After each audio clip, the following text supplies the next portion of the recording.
April 6th, 2026 work session. I will open this meeting with our public charge, and then Commissioner Burton will read the land acknowledgement. The Board of Commissioners asks its members and residents to conduct themselves in a respectful, courteous manner, both with the board and fellow residents. At any time, should any member of the board or any resident fail to observe this public charge, the chair will ask the offending person to leave the meeting until that individual regains personal control. Should decorum fail to be restored, the chair will recess the meeting until such time that a genuine commitment to the public charge is observed. Commissioner Burton. Thank you, Chair Lee. Land acknowledgement. As we convene for the Durham County Commissioners meeting, it's crucial to recognize the painful truth of history. We stand on the stolen ancestral lands of the Catawba, Eno, Occaneechi, Shakori, and Tuscarora peoples, whose deep connection to this land predates our arrival. We acknowledge with humility the unjust displacement and violence that occurred, leading to the dispossession of indigenous peoples from their homelands. Their resilience in the face of such adversity is a testament to their strength and spirit. May we humbly honor the ancestors and elders of these nations, both past and present, by committing ourselves to fostering understanding, healing, and justice for all who inhabit this land. Let us walk forward together with open hearts, acknowledging the past and embracing a future guided by compassion, respect, and unity. All right, thank you, Commissioner Burton. The next item on our agenda is citizen comments, and from what I understand, we do not have anyone signed up virtually or in person, so we'll move forward. Next item on our agenda is consent agenda. Manager Hager. Good morning. I will read the items on the consent agenda. The first one is 260115. This is a budget ordinance amendment recognizing $72,878 in grant funding from the State Library of North Carolina's Library Strengthening Connections Grant in support of programming laptop purchases.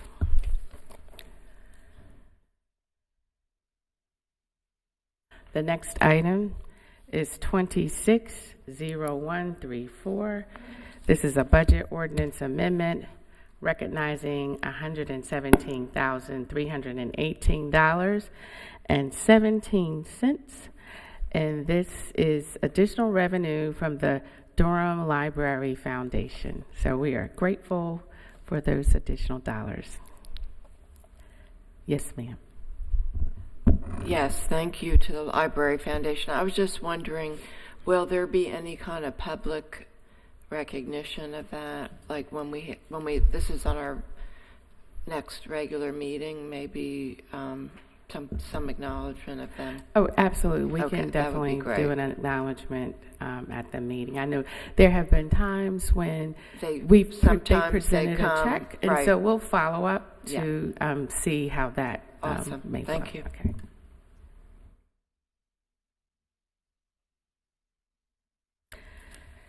Okay, the next item is 260138. This is a budget ordinance amendment for the Public Health Department to recognize $1,500 from the Delta Dental Foundation grant to the Department of Public Health Dental Division's Community Smiles Initiative.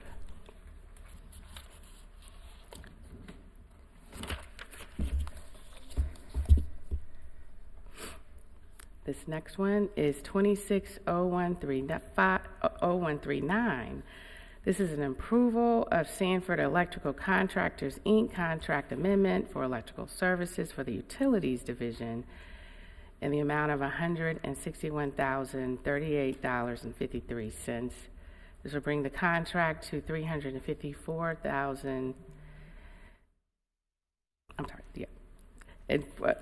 $300,543.50. I'm just having a day this morning.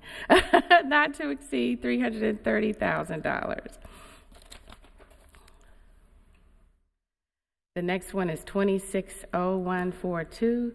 This is approve and execution of a design and narrative contract with CPL Architects and Engineers for the Junction Road Fleet Operations Project in the amount of $180,500 with 10% contingency, not to exceed $198,550.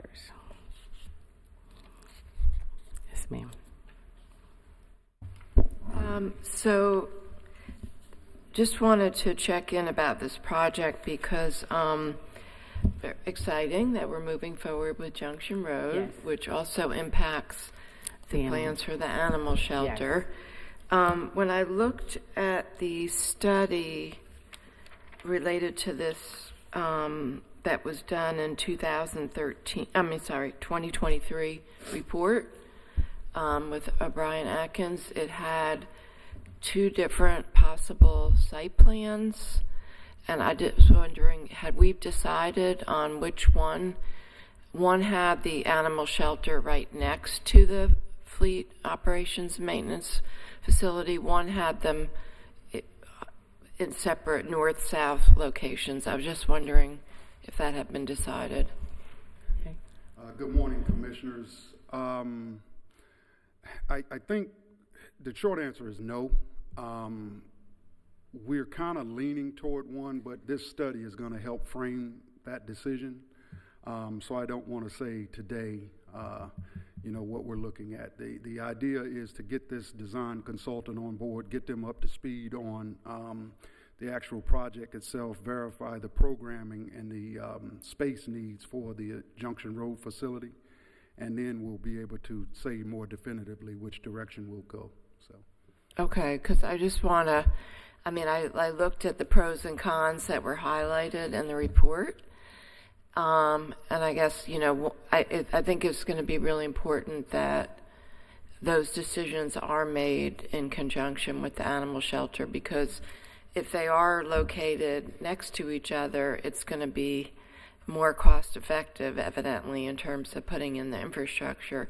But there could be a negative impact to the animal shelter with all the noise and the operations, and also could impact future expansion of the site. So I think I would like that to be brought back to our board, at least to, for discussion. Certainly. Yes, yeah. And the other issue I wanted to raise was it's great to see the emphasis on, the solar panels on top, and I also saw that in the report, and the LEED certification. But I'm just wondering, I know we have not formally adopted the new proposed building policy that Tobin brought to us, and I was wondering how that will then be applied to this, since it's not formally adopted yet. And Perry can also share, although we've not adopted the plan over the years, those are standards we've tried to include in the project. So we're sort of catching up with our policy adoption with our practice. And Perry, can you weigh in further on that? Sure. To make sure I'm not overstating No, you're not. what we've done? Yeah, so Commissioner, we are planning to bring that updated policy to the board sometime soon. But the design features that the manager is referencing, the majority of them are already included in our building design and construction anyway. And inherently, there have been some recent code updates that are allowing us to just further enhance sustainable initiatives through design kind of inherently. And so, yes, we are considering all of those policy updates in the new design for all of our larger capital projects. And so, yes, we will certainly, we'll bring more information to you on that as well once we take a deeper dive into the actual scoping of this facility. So. Thank you. Yes, ma'am.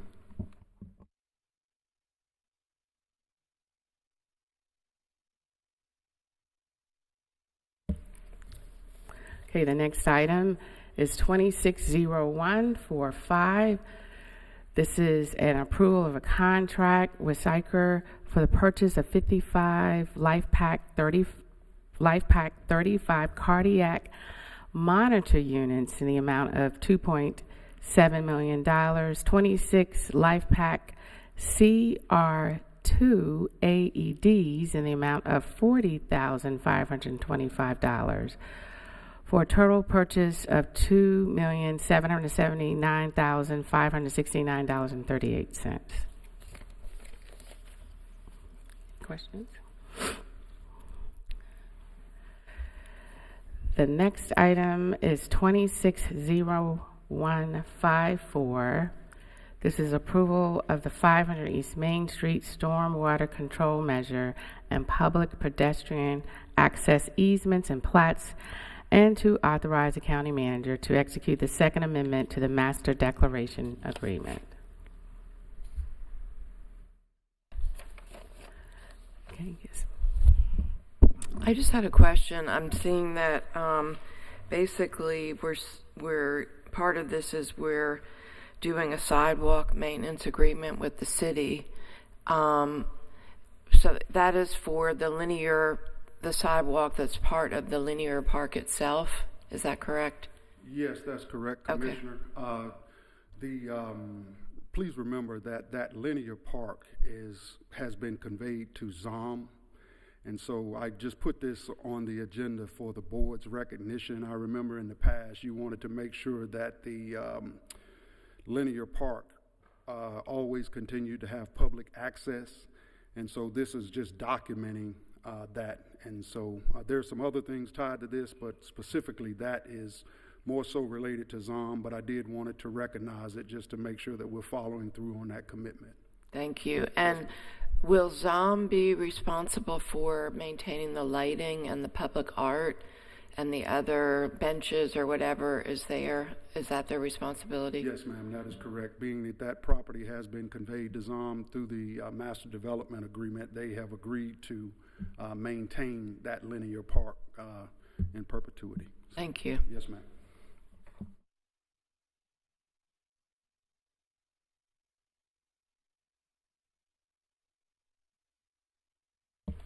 Okay, the next item is 260160.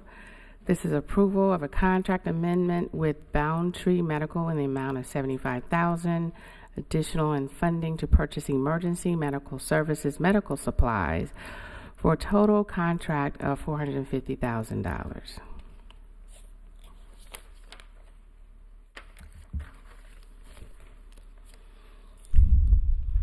Okay, the next one is 260165. This is a budget ordinance amendment with cooperative extension to recognize $7,245.83 for family and consumer science program expenses for the Fall Fest plant sale and EMFV program. I know this is a program that everyone looks forward to having each year.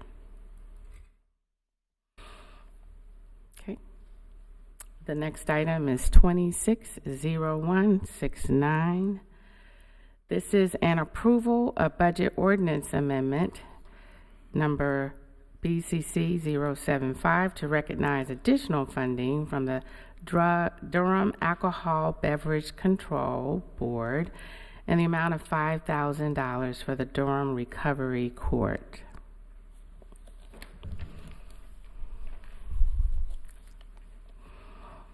The next item is 260172. This is a budget ordinance amendment for cooperative extension to recognize a $600,000 grant award from the North Carolina Division of Social Services for the Welcome Baby Program for family support program service and establish a .65 FTE position. Fantastic. Yes, thank you so much for this. I was really excited to read about this. This is really, really great. I just wanted to know, like, in .65, like, how many hours is that position? I was just wanting for my clarification. That's all. Good morning, commissioners and county manager. .65 is roughly about 25 hours a week.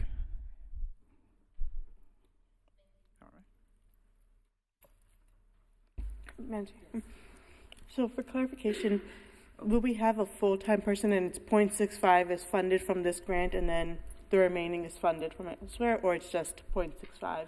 It's 0.65 to add to the staff that we already have, because we're establishing services for school-age children, incredible years. We're going to start serving from 6 to 12 years old. Amazing. Thank you so much.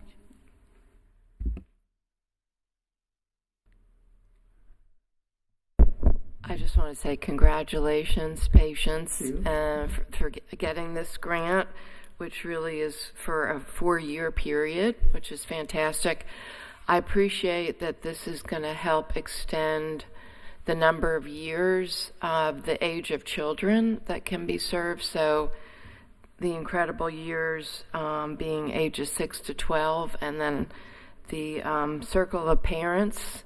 I love that, supporting families with kids up to age 17.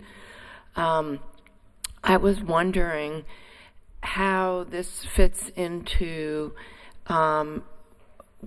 helping parents who are being given orders from a judge related to DSS when they're being directed to engage in different programming for reunification. Are you all, do you work with DSS? Is this something that's offered to parents to help support them with reunification? So yeah, we do work with DSS. They actually wrote a letter of support. So we are going to be, of course, getting referrals like we always do with all the other services that we offer. We do work with social workers, we work with DSS, and when they have parents that are required to take the classes, we do serve and work with them. Great. Thank you so much. Any others? Okay.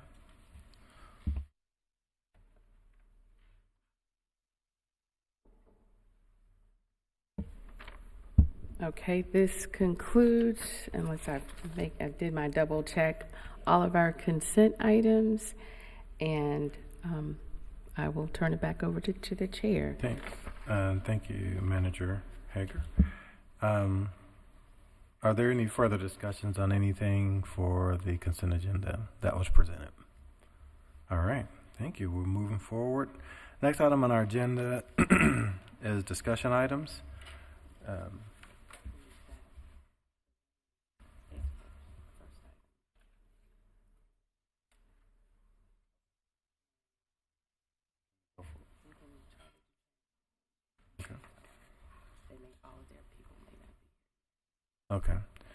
Okay, so a good problem to have. We're moving a little bit ahead of schedule here.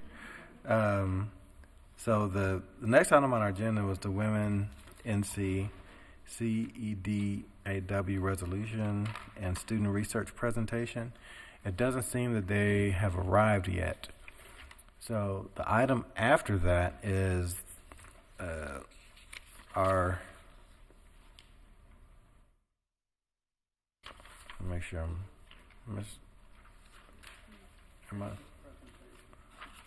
oh, okay. I'm at the top of the page. Yeah, the draft fiscal year 27 Durham annual transit work program presentation. Are your people here? We're missing 2. Okay. Well, what about the an overview of the medical services and detainee health in the county? There's 2 people missing for transit. Yeah. Yeah, we're a little ahead of schedule here. I had shared with the individuals with Women in C that it may be closer to 10. But we are trying to get others to come sooner. Okay. Yeah. All right. What do we have the people present for the detainee health in the detention center facility? No. I didn't. Okay. Yeah, we're gonna have to. Yeah. So let's take a recess to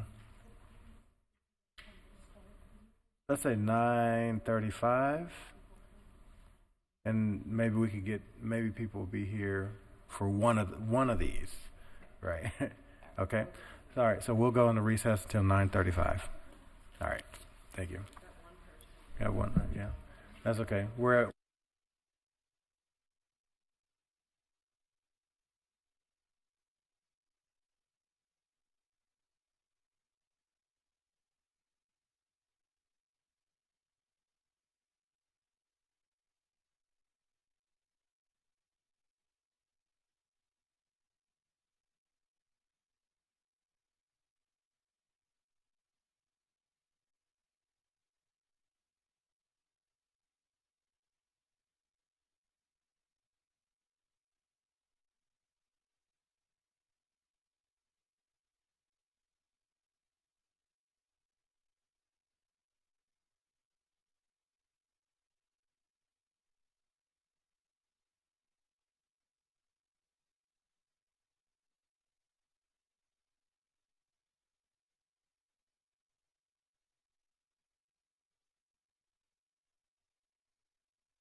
back. It is 9:35, and we do have a winner who got here first.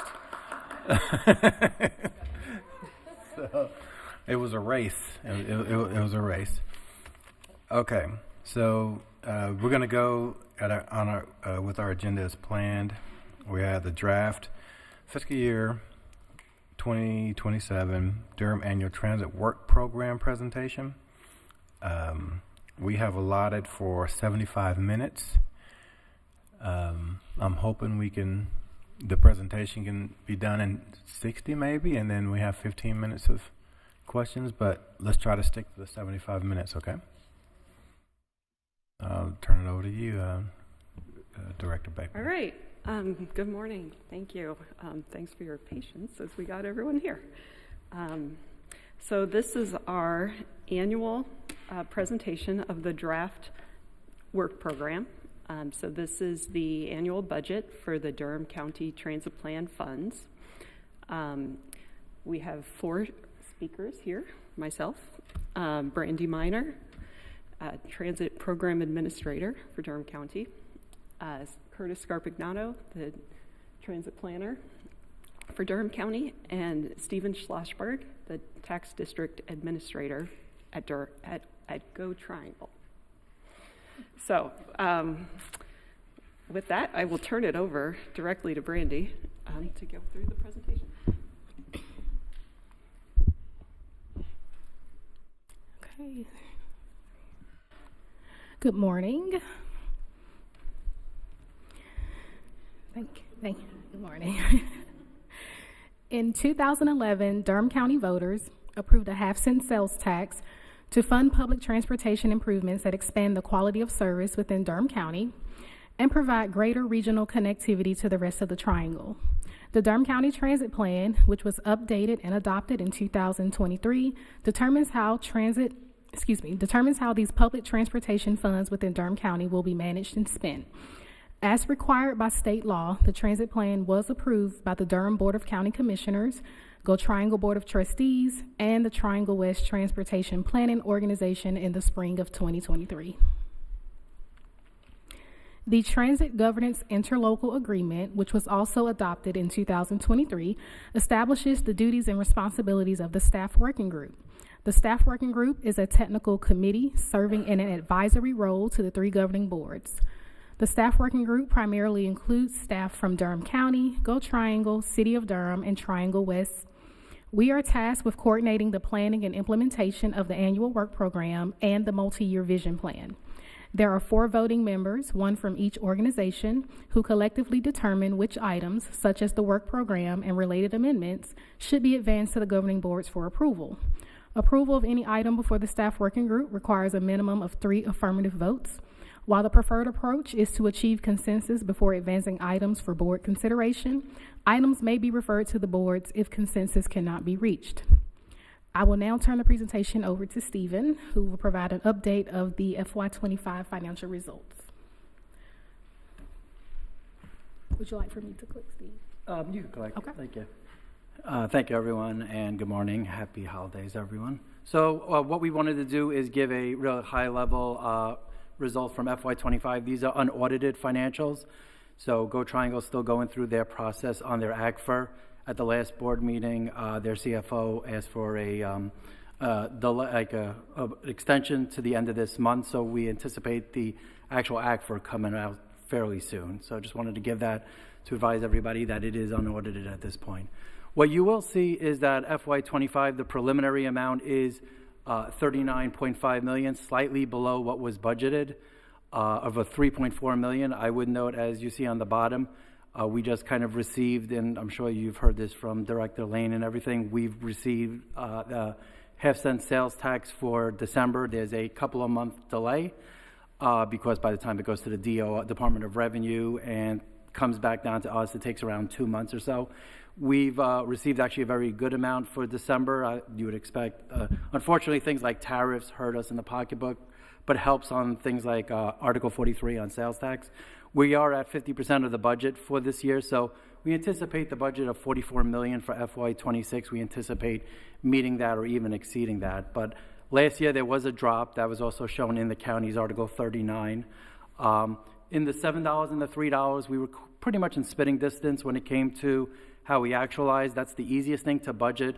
The same amount of cars, for the most part, get a small increase, around 1.5% comes in to the town, to the county, and based on that, it's kind of easy to budget. It's the $3 or $7. We've actually, tax district have reached out to DMV. We've asked about why that, there's not a bigger growth. There's a lot of people coming into the region between Durham, Orange, and Wake.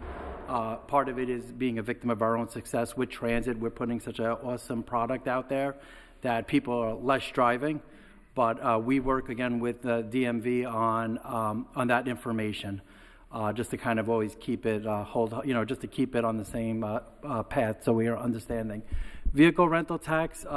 There was a discussion in Wake County. There's what's called the conference committee.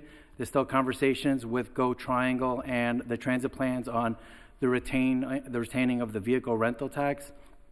Part of the Wake County conference committee in FY25 was to give a portion or contribute a portion to the transit plan. Go Triangle, because they did it in Wake, wanted to make sure they do it in Durham and Orange County. That's what that $7.99 was.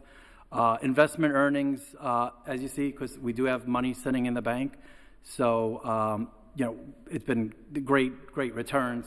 Obviously, things have gone down, but we have a great director of Treasury, very new. She actually worked in the county at one point. She used to work in the city of Raleigh.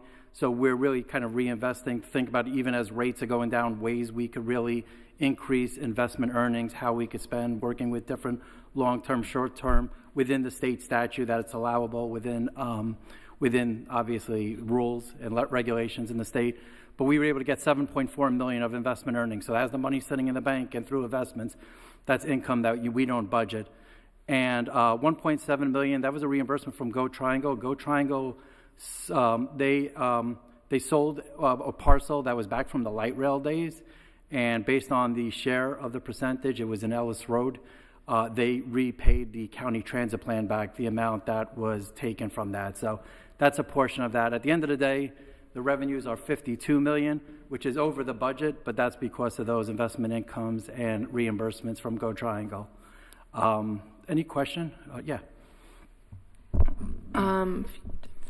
The parcel that you just mentioned that was sold on Ellis Road, was there any process for evaluating whether that would be of any value to Durham County itself rather than selling it, especially because that's like a key area where there's a lot of development going on, and there's a lot of interest in doing transit-oriented development, affordable housing. Yeah. How big was that parcel, and how was that decision made? Yeah, it was. I think it's part of a parcel. I don't know, maybe you would know a little more. Ellen worked. I'll defer to Ellen. I know a little bit. It's a relatively large parcel at Ellis and the railroad. So it was purchased, I think, as part of the regional rail project. I'm sorry, yes, way the regional back rail. when. And a portion, it was like an easement on the road frontage there, was sold to NCDOT because NCDOT is going to do a grade separation of Ellis and the railroad. So they needed some of that frontage of the property. But there still is a sizable amount left. There was really just that frontage. Just that portion. Okay. There are some access issues, though, we should add, because the grade separation, there would need to be alternative access to the property, if that makes sense. I just wanted to, especially for our chair, who is our liaison to the Go Triangle Board, it's really... I remember from when I was on the Go Triangle Board and working on the light rail that a lot of the properties, I would say the properties that I know of that are in Durham County, City of Durham, could have still a lot of value because of their locations in transit corridors for, public-private partnerships or transit-oriented development with affordable housing. So I just want to make sure we are very careful about the disposition of those properties. And I also just wanted to highlight, though, that looking at the budget, the preliminary budget, it still looks like we're making up, while we show a net gain in revenue, it's really from the investment earnings, not from the sales tax revenue. So I also think that's really important for us to be aware of that. Yeah. So it looks good. Oh, hey, we've got $5 million plus in new additional revenue, but actually it's from the investment, not from the sales tax. So we need to be very careful about those trends. Yeah. Yeah, those are great points. And in FY27, we actually have budgeted, and Brandy and Ellen will go through this, and Curtis, we've budgeted very conservative for that reason. What was great about that question, and I appreciate that with the parcel, the fact that Ellen obviously knew all that. So there is conversations going, and as Dr. Lee would know, before any kind of selling of those parcels, Go Triangle staff does bring it to the board level just to kind of identify. But to your point, they definitely go through that thorough process of where else can we use it, what else can it be used, and things like that. So, thank you. I appreciate the question and just all that information on that. Next slide, Brandy. Oh, yeah, sorry. Yeah, I just need to make sure I understand, and the $7 vehicle registration tax, that's just paid by Durham County residents through the $3 vehicle registration tax. How's that split up? Yeah, so that's a great question, actually. So the $7 vehicle registration tax, that's actually a tax that the actual county approved for to the actual residents. That's also, there is one in Wake and Orange County too. That was to help the actual transit plans when it started getting launched. The $3 is actually a portion of Go Triangle's Regional Transportation Authority tax. So they actually have the ability for, say, $10 total. Out of that 10, they keep $7 of it. And part of like the discussions with the ILA was allocating $3 of that to the transit plans, also to kind of contribute to that amount. So it's different. One's a regional, and then one is actually county specific voted on. And reimbursement from Go Triangle. Yeah. Tell me a little bit more about that. That was the parcels that we just discussed. So they sold a piece of real estate, and so it was other parties involved, but the actual Durham transit plan, or the funding that they got from the transit plan for that project, they reimbursed at a percentage. So it might have been much lower at the time, but they said at the time if it was, and I should know this percentage, so I apologize, but say it was like 30%, they said we will give 30% of the total sale, not just what we took. So everybody shared in obviously selling it at a higher price. Okay, thank you so much. No, that's great. All right. Go ahead, Commissioner Valentine. Oh, yeah. Thank you, Chair. If we could just go back to the investment earnings for just a second. And so I feel a lot of phone calls, and people seem to suggest that money could be used for sort of yearly operating expenses. It's my understanding that investment earnings is used consistent with our plan and the potential needs that we have. And so maybe you could sort of clear that up for me. Yeah, so what we do is once things are finalized and the ACFR is complete, we will take those funds and we will then put it in our next year's work program. So it gives us the ability to actually add more projects if need be. So we'll take that money. The good thing and the bad thing is that the good thing is that it's a nice amount of money.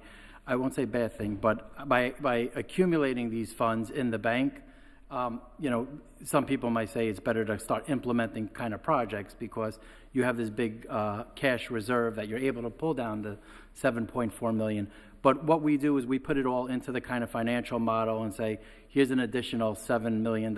Once it's been fully vetted, audited, there's a lot of compliance, a lot of review from obviously the LGC, the auditors, it's Molden and Jenkins. So we make sure all those steps are done before we officially implement it in, but it does go right into the model and it gives the ability to spend more money on other projects.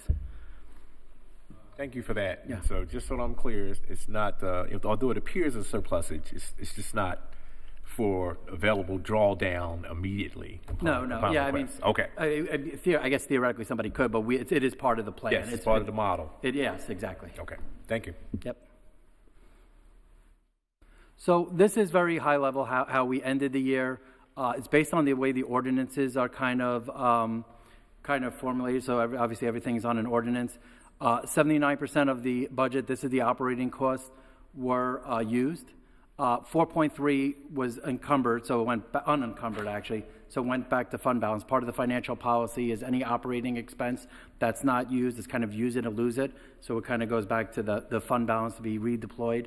At a high level, the majority of stuff TDA was savings because of staffing, and honestly, TDA does a lot of in-house work. So like we have money for like financial consultants, modeling, things like that. We do a lot of that in-house to try to save funding. Transit plan, same thing. It's staffing savings. Go Triangle didn't have to do surveys this year, so that was part of their amount. And then the operations, the city of Durham, I believe there was like one route that some of the routes that either didn't get ran or they ran a little delayed. Obviously, there was, I believe, driver shortages, things like that. So at the general part, there was some savings on operating, but we were able to bring it back into fund balance so we could redeploy for, the next years. It just kind of rebuilds up on it. The next slide is the capital.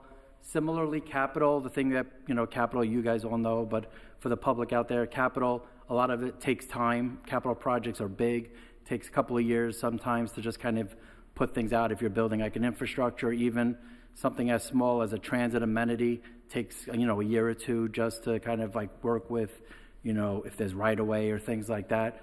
So we reimbursed $10.4 million. The majority of that was the infrastructure from like Go Durham Station.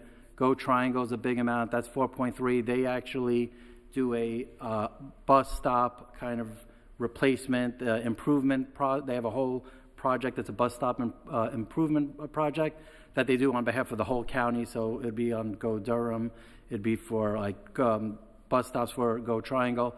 And that's why you see all these like beautiful bus stops coming up more recently in the county. So that was a good portion of their 4.2 million. But the money gets carried forward from year every year. So it's a concurrent moving over of the funds. And as you see, we have around 46 or 45.5 million in funding that's still been encumbered, is being, kind of locked in, that people could draw down on. So that includes the rest of like Go Durham Station, some of their BRT, early stuff, things like that. Commissioner Jacobs. So when I look at this, I see a lot of red flags.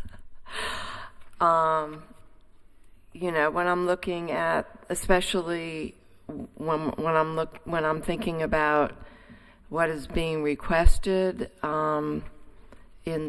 for changes or in the being requested by some of our partners for the new work plan, and I see that the city of Durham for transit infrastructure, they're only spent 15% of their money.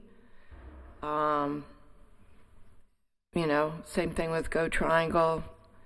Only, the rates of spending are very low. 26% for transit infrastructure, vehicle purchase 21%. I see even with us 9%, although the context is anyway. So I guess I'd like to hear a little bit more about what's going on, because when you have people who are asking for more money for things and they haven't spent the money they already have, then I think we need to really be paying attention to what's happening. And I don't know if you want to comment on any of that, Ellen. Okay. For Durham County, I do want to note that this is primarily in two planning projects, the Bus Rapid Transit Vision Plan and the East Durham Railroad Crossing Study, both of which are now encumbered and getting started, and the BRT Vision Plan is well underway. So that accounts for that difference for Durham County specifically. And then, I do want to emphasize that capital projects, there typically would be a lag. Like, we would never be at 100%. You know, they take some time to develop and plan and design. So there would always be a discrepancy here. But yes, I mean, I do think, to your point, there is an issue of folks asking for funding years ahead of when they expect to actually encumber it. I would say, you know, we have a policy, thanks to our staff, which we've been really implementing with Durham Public Schools, which is things need to be shovel ready. So, you know, not allocating money for things unless you are literally ready to build them. So it seems like we should be using that policy across the board. Commissioner Burton. Thank you so much. Yeah, so when I look at these numbers, because it's a lot of numbers, right? And trying to imagine in my brain, okay, where all this money is going. Like, we have this pot of money here in Durham County for our work plan, and then the city of Durham has the same amount of money, but not the same amount, but they have money, right? And we're contributing to the city of Durham to help with their operations, correct? Yeah. Okay, and so then we also give money to Go Triangle to help with those operations, right? Okay, so, and the reason I ask this is because I want to make sure when I go out into the public and people ask me questions, I know how to answer them. Okay, so I know it in my brain, but I just want to make sure it's, you know, clear. So when I see the 45,493,198 number on the capital, that's the money that's going in, that's staying there for these big projects. Yeah, so it's for a bunch of projects, and what I would say, the way the transit plan's kind of built is to help fund expansion. So anything that's expansion, really the transit plan was kind of built to help fund that. So that's why you've seen a lot more like Go Durham routes, Go Triangle expansion routes, because of that. One other thing, I would say I agree 100% with your comment about people asking for money early on. It makes it very complicated for modeling, right? Because we want cash flow, and if we have a project that's early on that, you know, we're not spending in the next couple of years, you know, then the thought process is, well, do we have to borrow for it? So we actually work very closely on what's the reality. Like BRT study is, I think, $6 million of that transit infrastructure for the city of Durham, but we're in the very early stages of that. So the question is like, what's the real cost curve of that part of that? But one thing I would keep in mind, this is ended 6/30/2025, so there has been some spent over the last couple of months on some of these amounts, some of these projects. So, you know, so I'm not saying it might not still be the 45 million. I think that this delay is obviously something that we need to be cognizant of. We obviously, as part of staff working group, we actually have this information broken down by project. We review it for the partners and say, is this still actually something that needs to be getting done or not? But to Ellen's point, things like Go Durham Station, part of that, if we Go Triangle is the mobility hub, these are projects that are known to take a couple of years to build out, where sometimes you need the funding up front, or at least acknowledging the funding to get the contractor to bid on it or to take it. So, but yeah. So what I'm concluding just from reading all of this and listening is that we need to be very, very careful about how we spend this money, because if we are not careful, we won't have any money for these big projects. And that's what I'm concluding. So even though it looks like a lot of money, it's really not a lot of money, especially when you're doing these big projects. Correct? Yeah. Yeah, exactly. Okay, thank you. So this was the how we ended the year with cash and investment balances. So I will say that says over there February 28th we ended with $210 million in cash. I could tell you now it's end of March, it's $213.5 million. So, you know, the cash obviously, as we're getting the Article 43, as we're getting the $7 and the $3, is helping our excess liquidity. But to the point of that 213 that I just mentioned, or 195, we had that $49 million that I just showed, 50 million. That's locked in, like theoretically, that's encumbered already, that we can't spend that. And the county, working with Go Triangle and all the staff working group members, have a very robust financial reserve policy. So that's another around $45 million that is reserved, and that's basically like we have to make sure that it's a 5% of projects plus another 10 million that we worked obviously with county staff to feel comfortable, like to basically inoculate from a possible recession or things like that. So where it says 195 or 213, we really have like 120 million in excess liquidity. And as we just discussed with Commissioner Valentine, that funding is kind of mapped out in our MIOP and CIP. So there's a bunch of ebbs and flows where we get down to, I think, a low point of like $15 million, which we've talked about the last meeting. So, you know, it's nice that we have the money, but a lot of it is already spoken for. And I think that might be the last slide on 25. If there's any questions. Any questions? I think they were asked all the way along, so I think we're good. Thank you.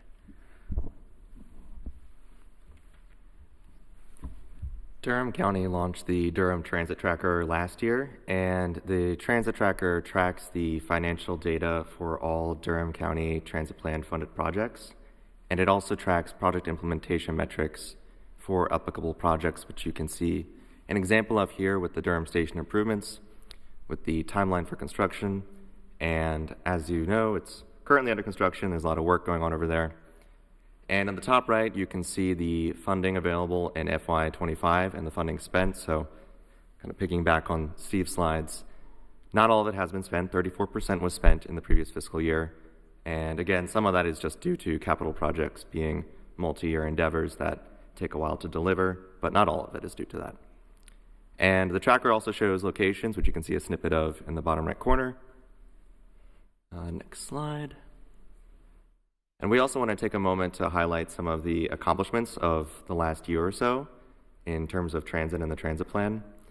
And in particular, I want to highlight Go Triangle here has won a number of important federal awards in the last couple of years, including $25 million in an FY24 raised grant, $2 million in FY26 they were awarded through community project funding, and they also received $5.5 million from Triangle West TPO's regional flexible funding program towards the Triangle Mobility Hub, which will be a new transit center in the RTP area serving Go Triangle routes and connecting the greater Durham region with our regional partners in Wake and Orange.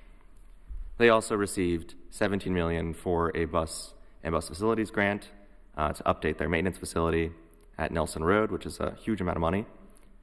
And I'll also highlight that the City of Durham secured $6 million in funding to replace some of their baseline fleet service. And they also deployed 15 new battery electric buses, expanding on their zero emission service. So just taking a moment to highlight some of the important awards our partners have been securing, and we'll go on to the next slide. Thank you. So in terms of other major accomplishments through transit plan funded projects, the City of Durham has advanced a number of capital projects over the last year. This includes the Village Transit Center, and just for some context on the Village Transit Center, you can see it on the map here. It's along Holloway Street, sort of near where the Little Caesars is, and that will be a future stop along the Central Durham BRT. So just highlighting that. They have advanced progress on approval and site acquisition, and the city has also continued on its work with the Junction Road Paratransit Maintenance Facility scope. They have confirmed the scope for that. That'll be the maintenance facility for the combined city-county access program, and the city has also completed near complete design and approval for the Horton Road project, which is a transit access project roughly around the intersection of Horton Road and Guest Road, where the Food Line and Harris Teeter are, to ensure safe access to transit stops in that vicinity for the riders. So they're positioning multiple projects now for bidding and construction in the next year. Next slide. Go Durham Connect microtransit service was also launched in the last year. And it expanded its service relatively recently to serve the Museum of Life and Science, Treyburn Industrial Park, Welcome Venture Park, and Durham Tech North Campus, to name just a few of the many locations it serves. There are 2 zones for the microtransit service. in North Durham and East Durham, and the service has provided 8,000 trips since launch, including nearly 700 to DPS locations. Go Durham Access Enhanced Customer Experience Through Technology. This is a Durham Transit Plan funded project to implement AI-powered phone support and a centralized feedback system, improving accessibility, reducing wait times, and achieving a 97% customer satisfaction rating with faster complaint resolution. And again, this is for the combined city-county access program. Next slide. Major bus service expansions. So the Durham Transit Plan over the last several years has dramatically increased funding for service expansion along a variety of corridors. This is just highlighting some of the more recently launched ones. Go Triangle increased its regional bus service with the first regional route with all-day 50-minute service in North Carolina. And Go Triangle routes 400, 405 increased to 50-minute service between Durham Station and Chapel Hill/Carborough. Go Triangle also increased its hours and realigned Route 700 to serve NCCU and Durham Tech between downtown Durham and the Regional Transit Center. A new Route 705 was introduced with access between downtown, Research Triangle Park, and the RTC. Go Durham's first 10-minute bus corridor, the first 10-minute bus corridor anywhere in Durham, was launched earlier this year along the Holloway Street portion of the Route 3 and Route 16. And I want to highlight that this new 10-minute corridor also overlaps with the future Central Durham BRT. So we are getting that corridor BRT ready for the eventual delivery of the Central Durham BRT. And I'll just go into some details here on the Route 3, which now operates 15 minutes, providing frequent and reliable service to the Walmart at Glenview Station. And the Route 16, which replaces the former Route 3B and now operates every 30 minutes, doubling the previous 60-minute service frequency. Next slide. Bus rapid transit. So the city of Durham has continued work to advance the design of the Central Durham BRT. This will be Durham's first BRT corridor. It will run from the Duke/VA Medical Center to downtown Durham to the Village, near that aforementioned Village Transit Center. And at the same time, the county has been leading the development of the Durham BRT Vision Plan, which you can see a little snippet of in the right there, some of the corridors we're looking at. I'll caveat that those corridors are subject to further analysis, and that's not by any means a final list there. So there'll be more to come. Keep an eye out. We're going to have more engagement on this too. We expect to start public engagement on the Durham BRT Vision Plan in May, and we're hoping to develop a list of prioritized corridors for BRT in the future, connecting Durham with locations locally and regionally. Next slide. And that concludes for me. I'll pass it over to Brandy. All right. Thank you, Curtis. The work program is the annual budget for the transit plan, and its primary goal is to advance the projects in the adopted plan. As the staff working group administrator, I'm tasked with presenting the work program to the governing boards for approval. You have the draft before you now, and then we will come back in a month or so to present the final recommended. The work program must be approved by the county commissioners and the Go Triangle Board of Trustees. The work program is developed with our partners over the course of several months based on the approved development schedule.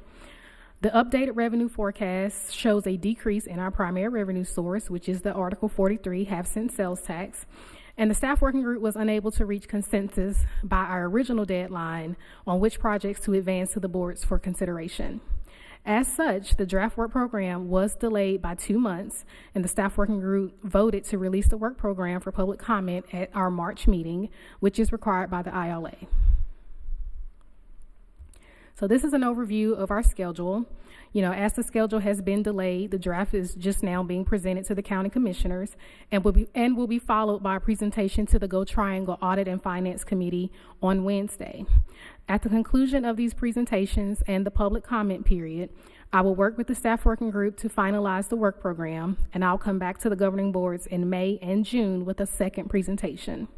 If the work program moves forward, we anticipate receiving approvals from both governing boards in June. The work program continues the implementation of the 4 key themes of the Durham Transit Plan, which include improve the current system, more projects sooner, connect the region with quick and reliable service, and better experience at stops and stations. This pie chart represents the funding priorities of the transit plan. The draft work program generally maintains the same priorities of the transit plan, but there were a couple of shifts in the plan. Most notably, the operations and maintenance category increased by 5%, and the enhance and extend bus service category increased by 2%. As with last year's work program, our goal again this year was to maintain transparency and accountability within our project budgets, schedules, and implementation metrics. I am happy to report that one of the process improvements we suggested last year has been implemented in this draft work program. As shown here in this example of the Triangle Mobility Hub, you'll see that every project in the work program now includes a cost share, which helps improve transparency and consistency in the reimbursement process. Additionally, the project implementation metrics continue to be tracked and displayed in the Durham Transit Tracker that Curtis just talked about, and that is updated twice a year.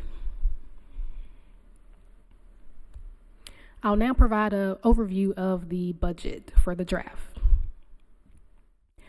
So as mentioned earlier in the presentation, our Article 43, which is our largest revenue source, the growth in that has slowed significantly. As shown on this slide, the decline began in FY25, which Steve just talked about in his presentation, when the actual revenues received for the half-cent sales tax was less than projected, coming in at about $3.4 million less than budget. In FY26 through December 2025, the Tax District Administration has informed us that we have received approximately 50% or $22 million of the budgeted $44 million in revenues. While we are currently on track to receive all the projected revenues from the half-cent sales tax in FY26, the draft work program revenue forecast will remain at the same level of $44 million for the budget. Due to the decline in revenues and an overwhelming number of funding requests received from our partners, Durham County staff provided a presentation to the county commissioners and Go Triangle Audit and Finance Committee in January. Our goal at that time was to seek direction on how to proceed with the draft work program given the revenue forecast. Following these presentations, I advised the staff working group to proceed with a status quo budget for the draft and to develop options for the governing boards to consider with the remaining available funding.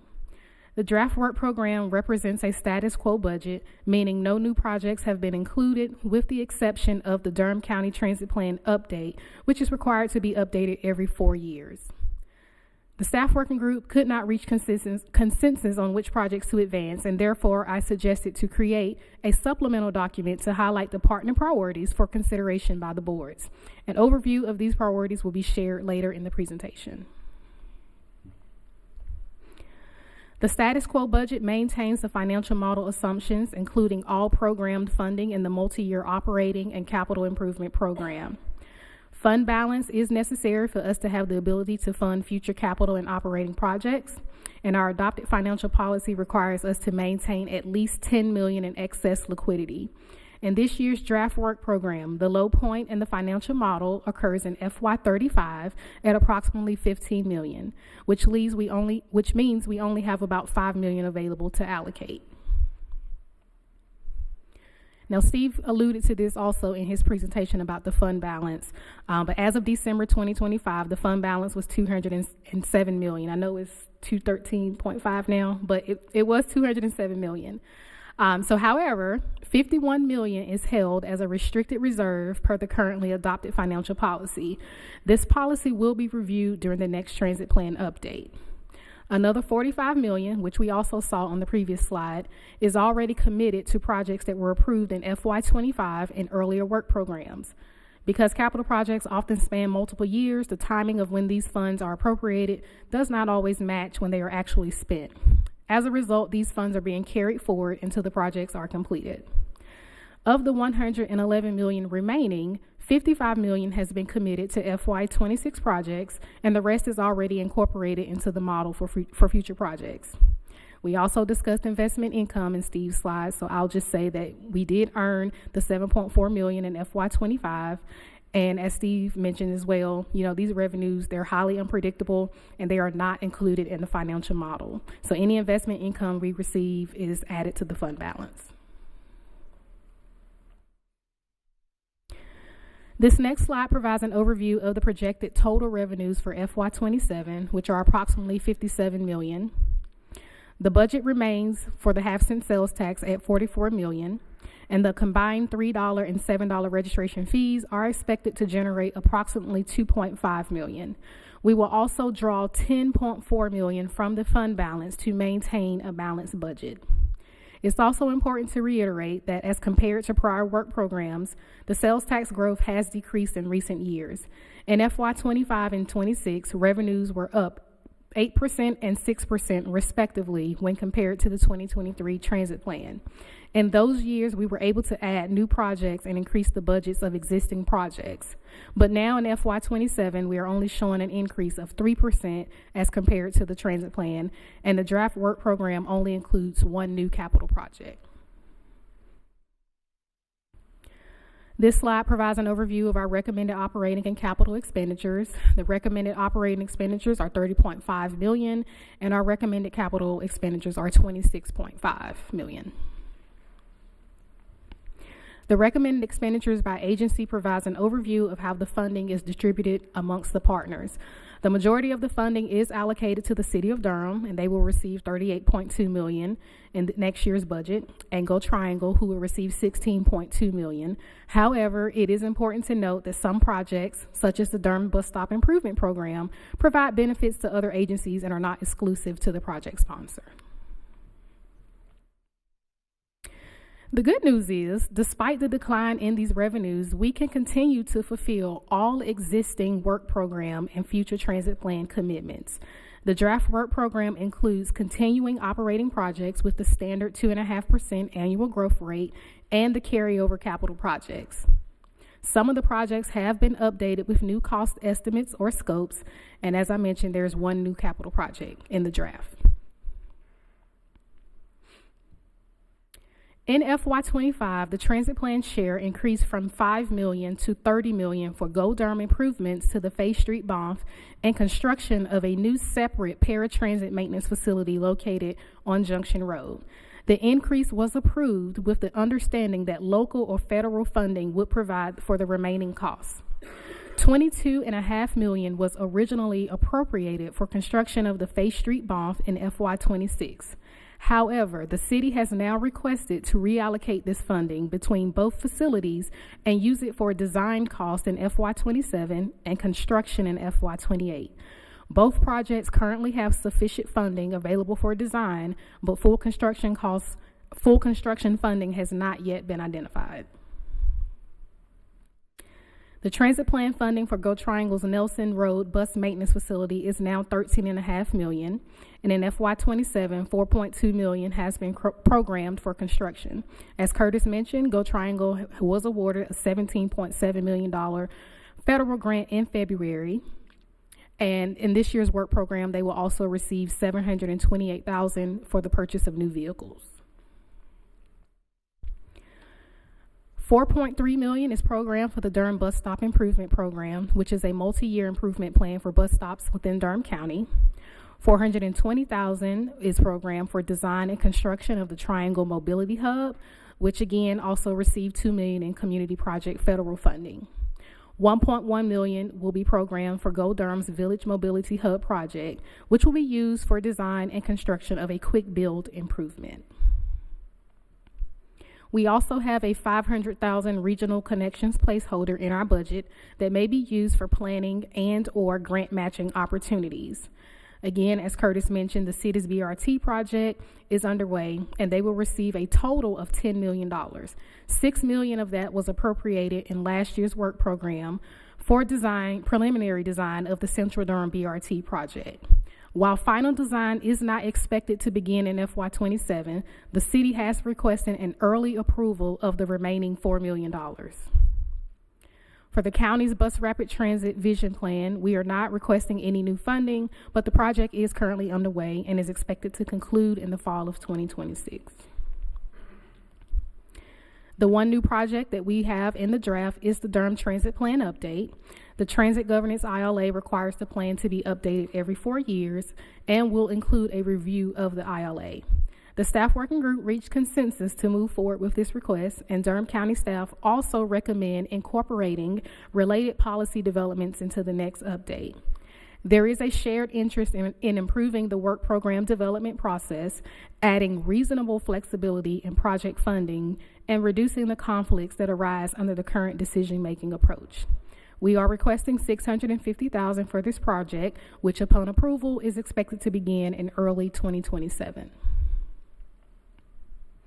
As mentioned earlier, we are able to fulfill all the commitments in the current transit plan. There are several future capital and operating projects from the 2023 plan that have not yet been initiated. These include the 6 projects here shown on the screen that total $98.4 million, and there are also 3 operating projects totaling $14.2 million.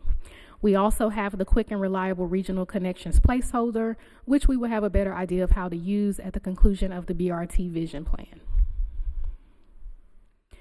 Now I'll provide an overview of the partner priorities.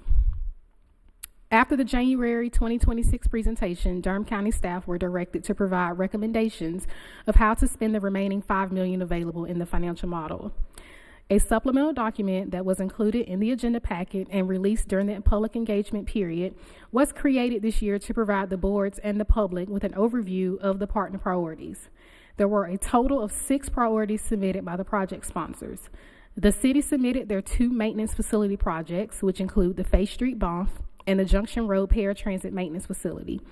As I mentioned earlier, the city requested to allocate the programmed $22.5 million to fund design of these facilities. But construction remains unfunded and was presumed to be covered by local or federal funding. The city has provided updated cost estimates for both facilities, and they are now requesting transit plan funding to cover the remaining unfunded amounts, which is $39.5 million for Faith Street and $28.6 million for Junction Road. This additional funding is requested to be programmed in the CIP in a future year, not FY27, but updating the CIP with anticipated costs is part of the work program process to ensure that all promised projects can be funded. The third capital project submitted for consideration is the annual work program improvement project. Durham County requested $50,000 to hire a consultant to build a database to develop a more efficient system for submitting and tracking projects. This would be a one-time request, but Durham County staff are currently exploring other options that may not involve transit plan funding. Go Triangle submitted 2 service expansion requests for consideration. On Route DRX, they requested an additional $265,000 in FY27 to fund half-year, 30-minute weekday midday service to improve frequency on this route. The total impact of this request would be an increase of $4.4 million over the life of the current plan. The project is funded 50% from the Wake Transit Plan. However, service expansion on the DRX is not a funded project in the current transit plan. On Route 800, they are requesting an additional $217,000 to fund full-year service improvements and keep the route running on time. This project is funded 50% from Orange County's transit. The total impact of this request would be an increase of $3.5 million over the life of the plan. 2 staffing requests were submitted for consideration. The first is approximately $75,000 submitted by Go Triangle to fund a service planning team that will be focused on developing and preparing new transit services funded by the plan. The total impact of this request would be an increase of approximately $1 million over the life of the plan. The second request is from Triangle West and would be an increase of about $28,000 for their existing staff project to help fund their participation in the staff working group.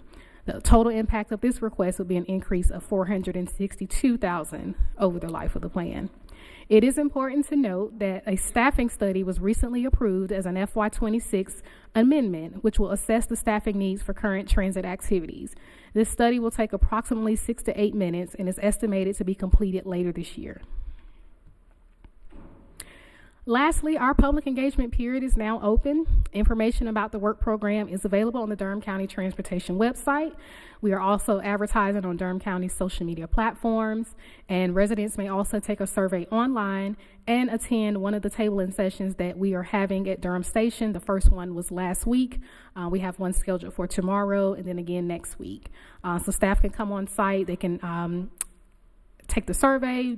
We can answer questions about the plan. And any public comments can also be submitted to us via email at transportation@deconc.gov. A public engagement report will be prepared and shared with the governing boards at the conclusion of the engagement period. Any questions? Commissioner Jacobs. Brandy, are you all going to discuss your recommendations that was in the memo related to policies? I mean, I do have a number of questions, but I was going to wait until after that portion. Sure. I'll turn that over to Ellen. Commissioner Jacobs, so I am a member of the staff working group, one of the 4 members, and I wrote a memo, representing the Durham County staff position. So I just want to make sure it's clear that that is separate from the staff working group recommendations. So, I wanted y'all to understand, I guess, the perspective that I have on some of these projects. So that's listed there. There's a number of kind of recommendations.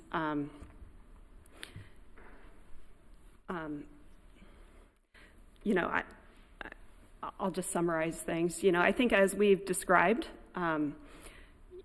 the Durham Transit Plan is a long-range plan, right? It goes through 2040, and when the funding was approved, it was originally designated to go towards large projects that take a long time to develop, require careful planning. There's a CIP and a multi-year operating plan that map all this out long-term.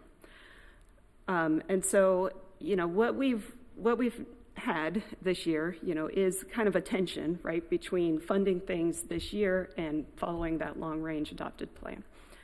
I think as Brandy described, the work program includes that CIP and multi-year operating plan, and we are, looking at the financial model long-term, looking at where that future dip is and where fund balance is.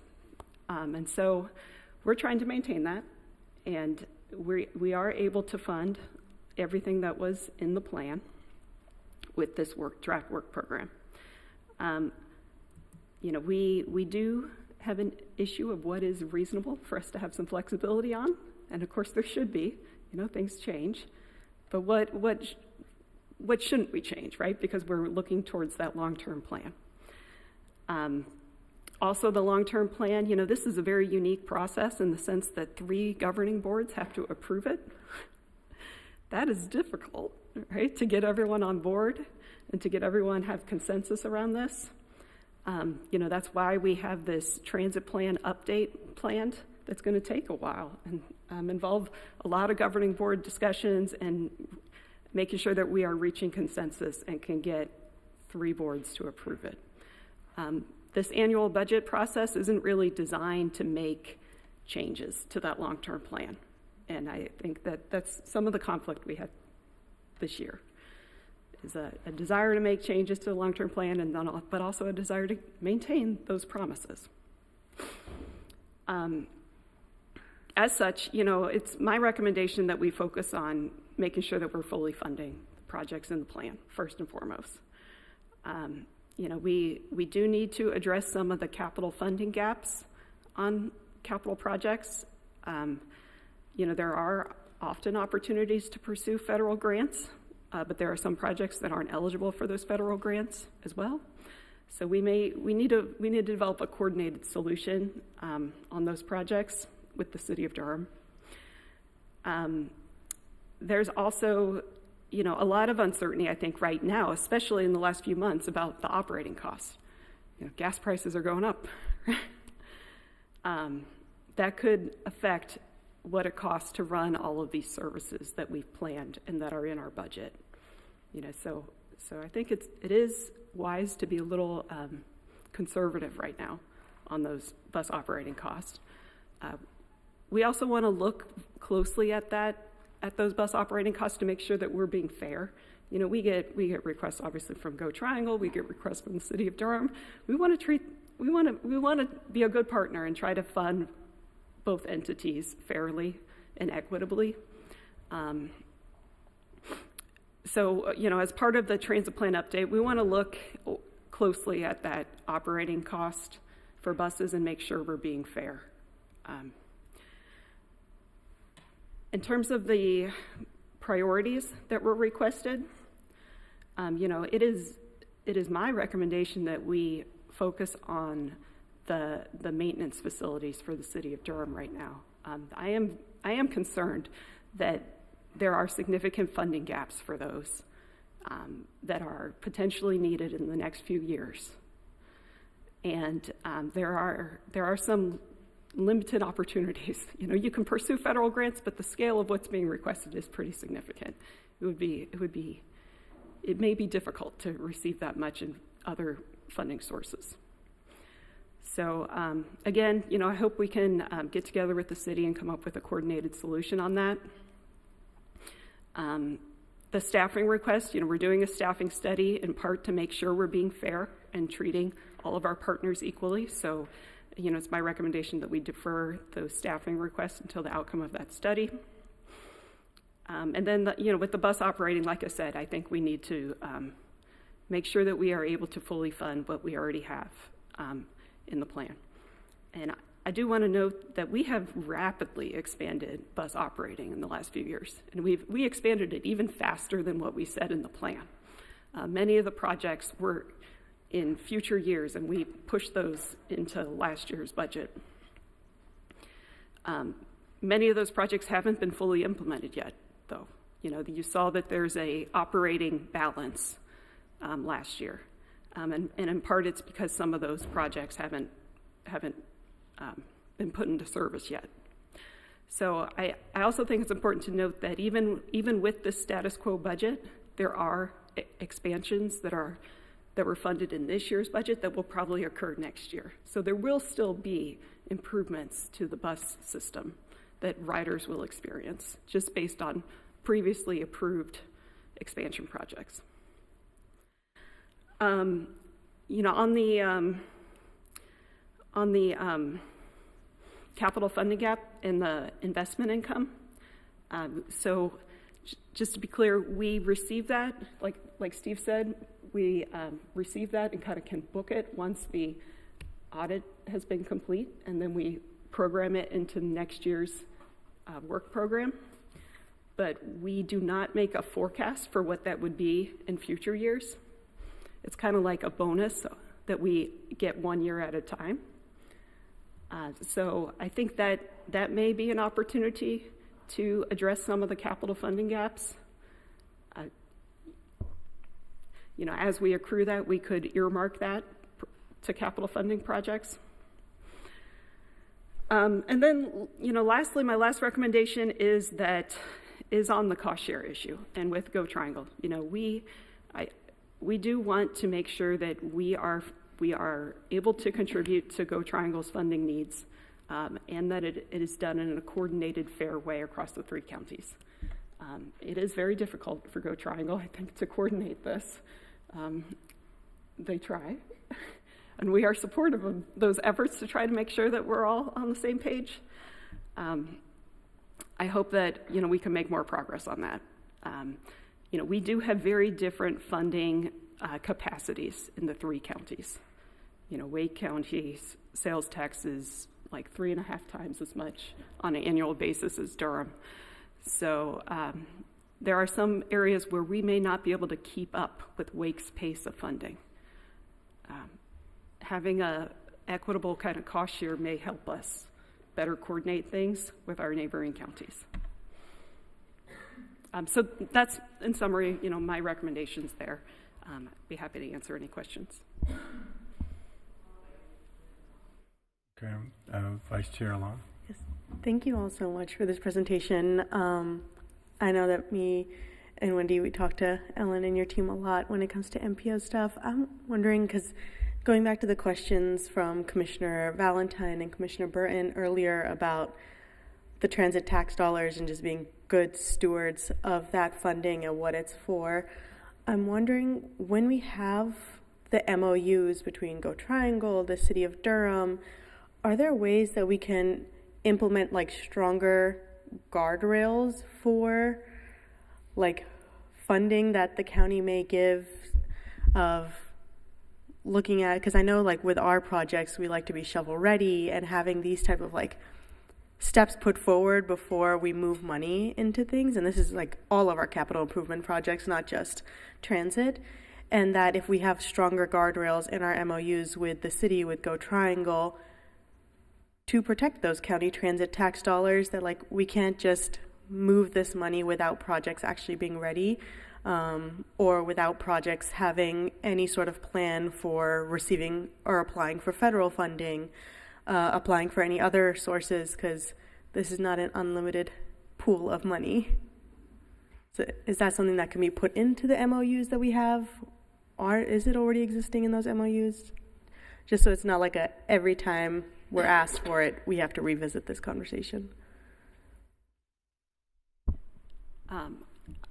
I don't think we have that really addressed very well, and I think that's some of the issues here, right?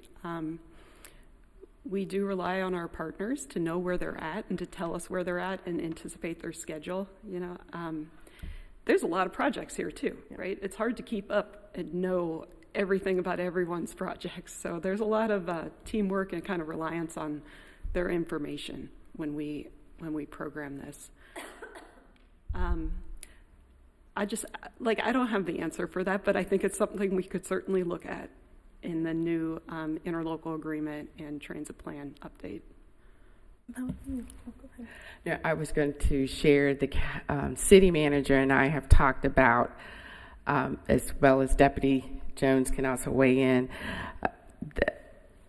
a changed approach in how we are evaluating our efforts. And there's been a reset button that's been hit in a lot of ways due to sort of our current fiscal climate. And that has not been isolated to these projects. It's across the gamut. And I know some of our strategies have changed because of how our revenue streams have shifted. And so it's harder to predict what's available, and costs are rising at unprecedented levels due to factors that we can't control, whether it is inflation and most recently tariffs. And when you're talking about these large capital projects, a 10% or 20% shift into millions then becomes a hard issue for those who have to figure out, well, how do you cover this gap? And so long-term coordination and planning becomes even more essential. So I know that's in the forefront of all parties in trying to figure out how do we do this different and coordinate seamlessly so that the community can move forward in those most pressing desired transportation goals, while also being very tactical and addressing those sort of short-term areas as well. So those conversations will happen, and I know that we can give more insight on this in future conversations. Thank you. Were you done, Vice Chair? Yeah, that was my main thing. I mean, I appreciate all the work that our Durham County Transit team does. I know our projects, we have seen that they have been on time, on budget, and so I want to make sure that as folks come to us, as Commissioner Valentine said, calling us, emailing us to shift money around, that we are using our taxpayer dollars for the intended purpose that they voted on it for. Okay. Commissioner Jacobs. Yeah. Well, thank you, everyone. Really appreciate all the information. I do want to give a special shout out to our Durham County Transit staff for the great work that you do. And I just want to say I support what we've heard from our staff. What I'm hearing and what I saw in the memo was really a need to to do some of these studies before we move forward with some of these additional, even considering some of these requests. because what I heard is that we are needing to do a staffing study to really understand, like what are we paying for? What are people doing? We also need to do a bus operations study to understand the costs around bus operations. And it was really concerning to know that we have requested the information about bus operations cost per hour from both Go Triangle and the City of Durham, but we have not received that information in 3 years from the City of Durham. Is that correct, Ellen? We need to work with them to confirm what their actual cost per hour has been for the last 3 years. Okay. It is, they've been getting reimbursed based on the budgeted amount, and it's supposed to be a reconciliation with the actual amount each year. So okay. we need to make sure that everyone's following the adopted policies yes. on that. Yeah. So the point is we need to be receiving the information that we're requesting when we're providing this type of funding. Also, I think it's really critical around the CIPs, capital improvement funding. We really need to understand how has the City of Durham planned for their bus operations and maintenance facility improvements and the paratransit maintenance facility improvements. Just like we, the county, we have our own CIP, and we plan and we budget. I would like for our board to receive that information, how they have planned for these things, because there's it's inappropriate to expect the Durham County Transit Plan to pay for these long-range, when we can help, but we cannot be expected to pay for these things. And you also noted in your report that because the city went and I think you said that they didn't follow federal requirements for site acquisition for the paratransit facility, that now precludes the city from getting federal funding. Is that correct? Am I reading that? Yes. correct? Yeah, that is Okay. correct. So again, this is a decision that was made that then affects us at the county level. And so this is a concern. And I think what we need to know moving forward and how we address it, similar to what Vice Chair Alam said, is I think we need to have a clear policy related to capital projects about what is going to be the transit plan cost share, and then what is the plan to get federal and state, or city funding related to that. There should be a plan around all the sources of funding. And then the other, you mentioned also in your memo, considering a policy related to the investment income that we've learned about. And so that will be really interesting. I support you looking at that and also bringing that back to us. And this could be a possible way to help with some of the capital needs for these projects that are not going way beyond what we have capacity for. And so I appreciate you looking at a creative approach, but it needs a policy that's fair. And I just want to say in general, we did a governance study, we came up with this plan because of what happened with the light rail project. And, we said to our residents that we are going to be transparent, we're going to be good stewards of this money, and that this money is going to be used for expansion projects and to deliver actual, going back to the goals, to deliver projects for the people in our community. So to see that, you showed a slide that these are services that were approved in 2023, we haven't done them yet. So, we really need to be holding ourselves accountable. And I think that it's going to take, to your point, County Manager, us really getting together and maybe having some type of separate, group that can work together to address these issues of how we can really coordinate and work together so that we can, again, deliver what we said we were going to do for the people in our community. All right, thank you. We have about 5 minutes left on this. I know Commissioner Valentine, you wanted to speak? Chair, I just have one question. Okay. Thank you so much. Thank you to the transit team for your continued work. I know it's hard work, and go Triangle.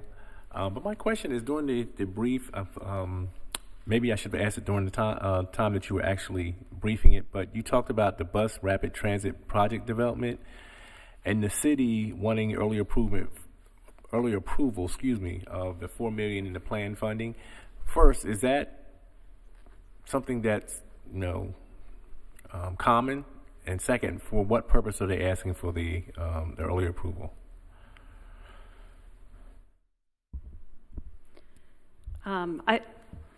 They did ask. So I guess when we first added this to our CIP, we added it in 2 years, $6 million in 26, and then an additional $4 million planned for 27. So I know they are moving forward with a contract with a consultant to initiate project development for that $6 million in 20. That's already in this year's work program.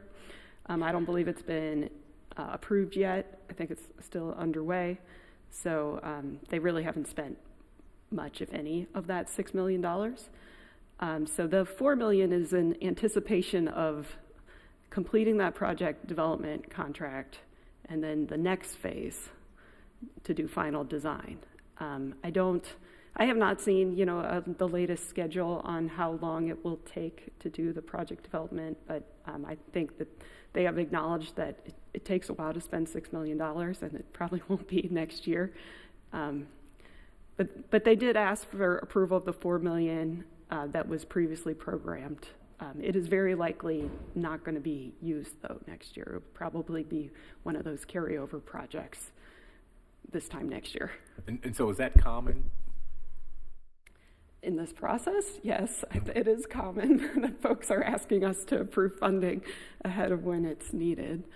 I guess if it's necessary, I'm not sure. I always have a concern that money is being used for its intended purpose. And so when I see things like that, my mind wonders, why are they asking in that particular way? And so that raises a red flag for me. Thank you. I mean, we could, in the work program, there's sheets for every project that says what it is intended to be used for. And that is the, I guess, documentation of what it should be used for. And then when submissions are made for reimbursements, they should be checked and make sure that it is in compliance with what is written on those exhibits. I agree with that, but it will be months, years down the line before we actually know. So just a red flag for me. Thank you. Okay. And then I did have one question. So we're getting quite a few emails about the Fare Free Durham buses. Where does this land in the plan?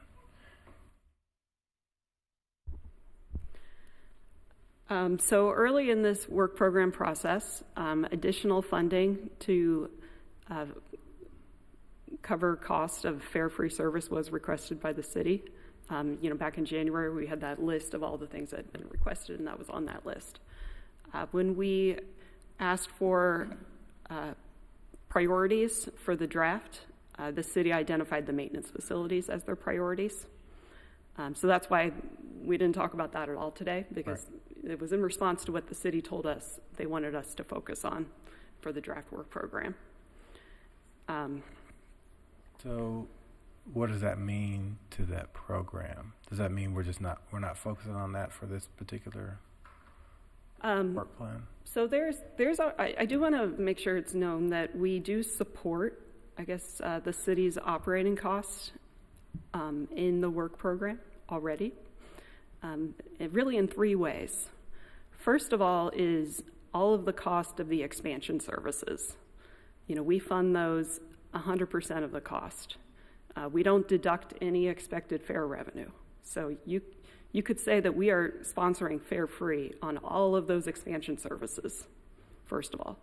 And then second of all, there's a project in the work program that's been in there since the original transit plan called Increased Cost of Existing Services.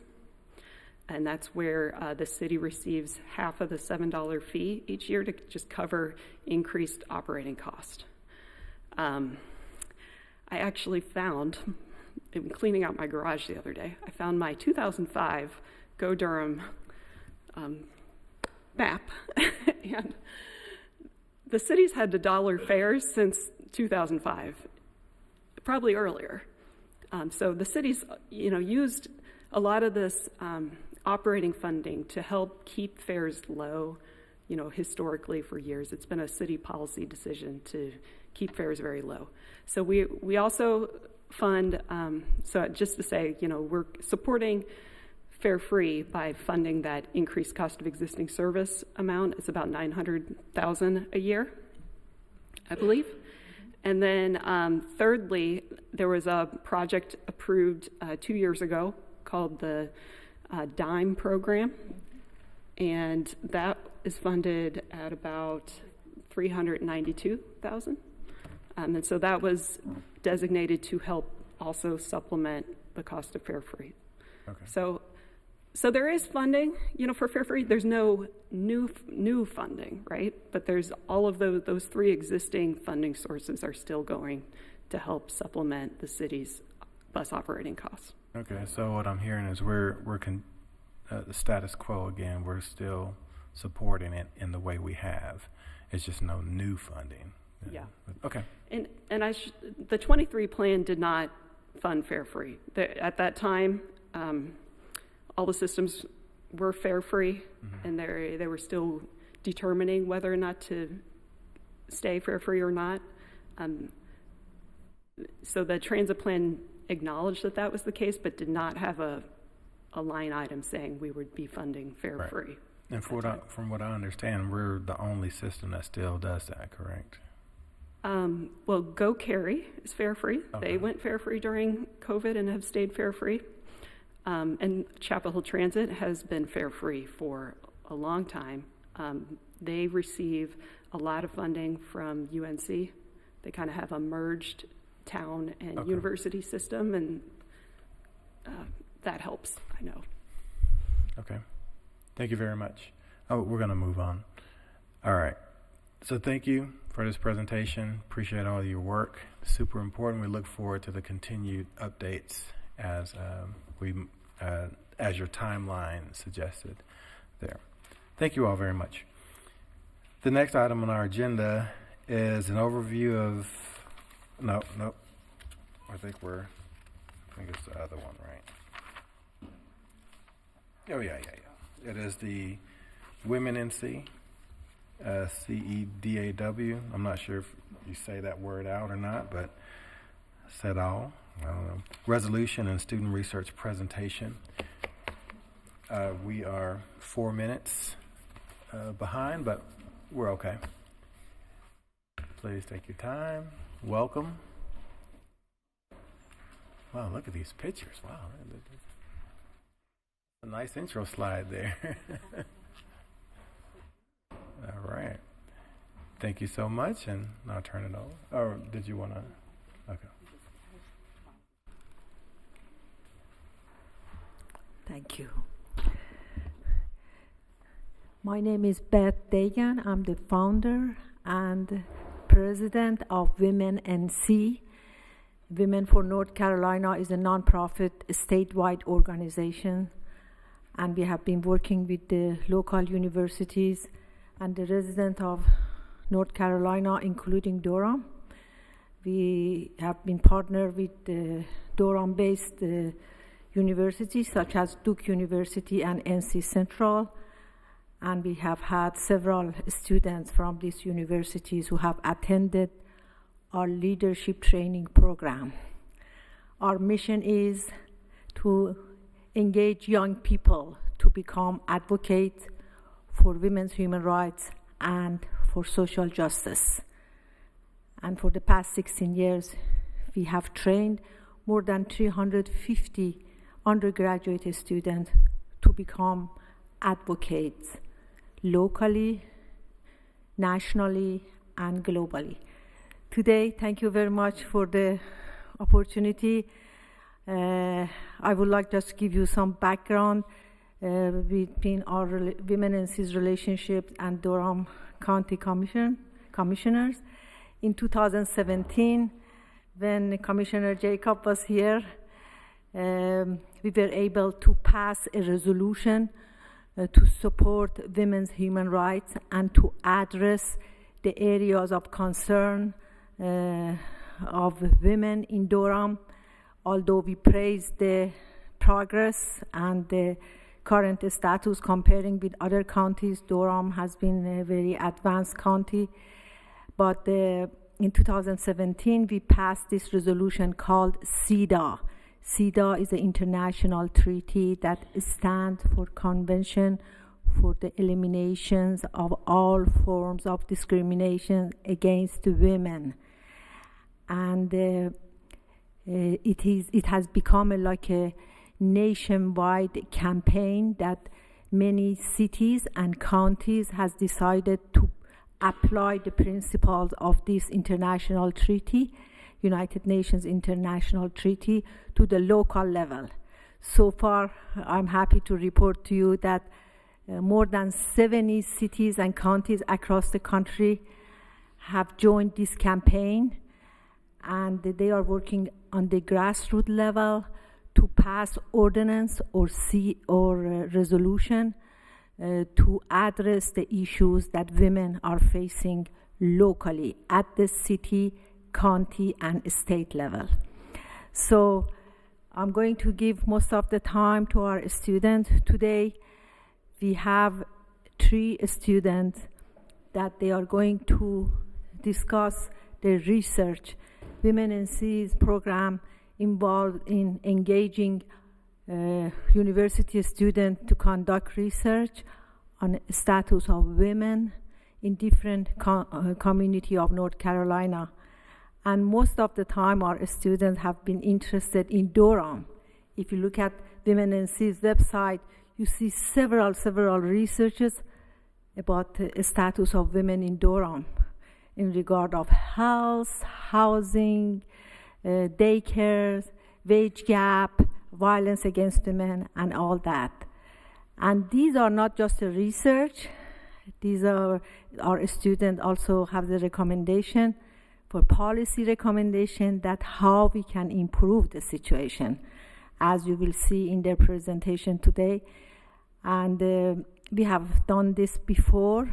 When we passed CEDAW, our students presented here, and then all the county commissioners agreed to pass this resolution. I would like to stop here to give more time to our students, but I have a project that I like to discuss it in another time, that how this Women in Cis effort and Durham County Commissioner collaboration can benefit women and girls in Durham better. But at this point, I let our students to introduce themselves and to present their research. Hi, everyone. My name is Noelle Smith. I'm a senior psychology major at North Carolina Central University. And today my research is on the unmasking strength, the strong Black women archetype, on health, coping, and wellness in Black women in United States Southern communities. My motivation for this project is deeply personal. As a Black woman navigating the world, there are moments when it feels like I'm carrying an invisible weight, while still being expected to show up, perform, and lead without hesitation. That experience is not just isolated to me. I've noticed a generational pattern of the strong Black woman archetype within my own family, among women I admire, and in many of my mentors. Strength is modeled, endurance is praised, and self-sacrifice is normalized. And it made me begin to question, how often are Black women showing up for everyone else while quietly ignoring their own needs? And how often is resilience mistaken for invulnerability? This project is grounded in one powerful truth. Just because you carry it well does not mean it isn't heavy. That statement is not just a phrase, it is the foundation of this work. You may be asking, what is the strong Black woman archetype? Simply put, sorry. I'm sorry, if you have to advance your slides, there's a clicker right there. Oh, okay. There we go. Okay, there we go. Sorry, everyone. Okay. You may be asking, what is the strong Black woman archetype? Simply put, it is a culturally embedded expectation that Black women must always be strong, self-reliant, and resilient, even in the face of chronic stress and structural adversity. That expectation is not small, it is not neutral, it is powerful. It shapes how Black women are perceived, it shapes how Black women see themselves, and it shapes how they move throughout the world.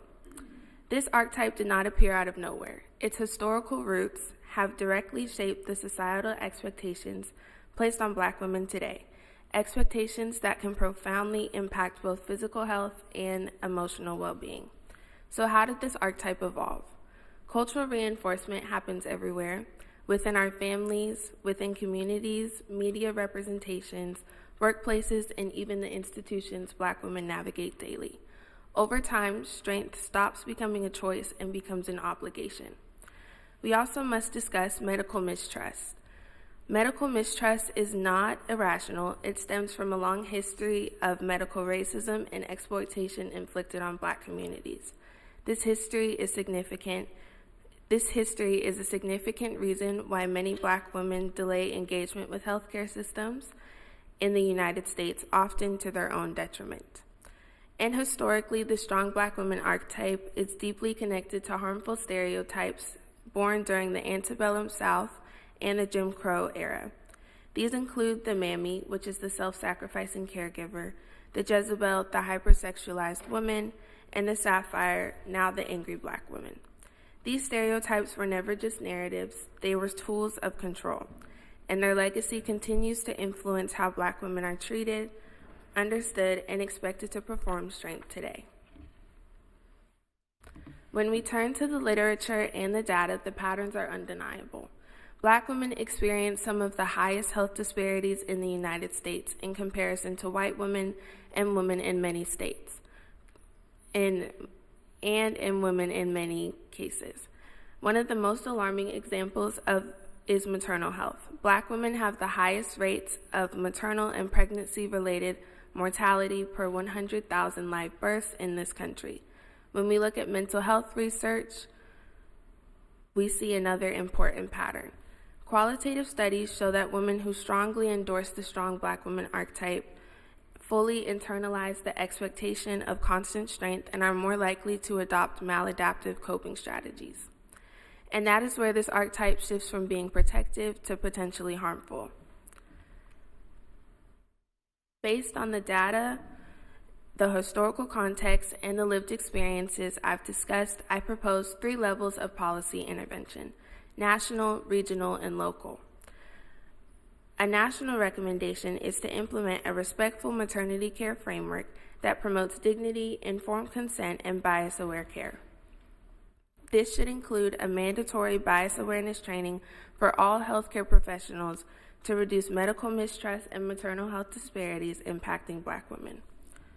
For a regional recommendation is to expand Medicaid coverage for doula services across Southern communities. Doulas provide continuous emotional, informational, and advocacy-based support during pregnancy, childbirth, and postpartum.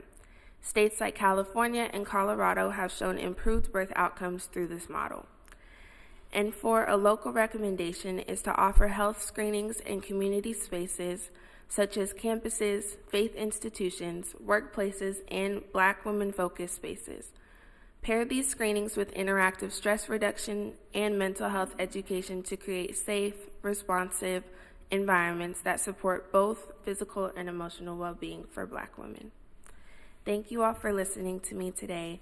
I'll be passing it over to Caroline, who will present her research on the Smile Gap.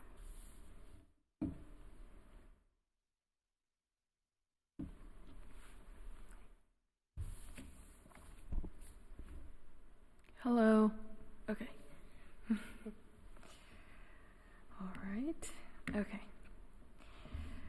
Good morning. My name is Caroline Ju, and I'm a senior at Duke University studying sociology and chemistry on the pre-dental track.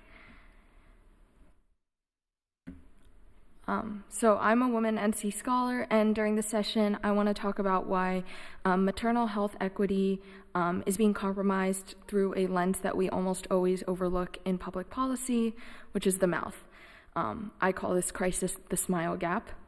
My research focuses on a very specific local case study, how Medicaid insufficiency hurts oral health for pregnant women and single mothers in the state of North Carolina. Examining these local mechanisms helps us understand the complex on-the-ground realities that trap our most vulnerable residents. Today, I want to outline why this is not just a clinical deficiency, but a profound crisis of economic mobility and human dignity. You may be wondering why teeth. Academically, as a pre-dental student studying sociology and chemistry, this issue sits perfectly at the intersection of biological healing and social equity. But my real motivation is deeply personal. In the 6th grade, I suffered 2nd and 3rd degree burns across my face, neck, and arms, and returning to school taught me exactly what it's like to navigate the world when something is visibly wrong with your face. I experienced firsthand how a physical difference dictates your actual opportunities. In our society, a smile is a very powerful social marker. For single mothers living in poverty who are overrepresented in customer-facing, low-wage jobs, a smile is often a prerequisite just to get hired. Visible dental decay signals marginalization instantly, and studies confirm that women with visible dental disease are judged as less professional and less trustworthy. Losing her smile becomes an economic trap that actively prevents her ability to get a job and engage in public society. We're talking about whether or not a woman is allowed to exist, work, and participate fully in public life. The barriers, however, extend far beyond social perception. They are deeply biological. Pregnancy is a massive physiological stress test, and rising hormone levels make women highly susceptible to pregnancy gingivitis, or gum disease, which affects 60 to 75% of pregnant women globally.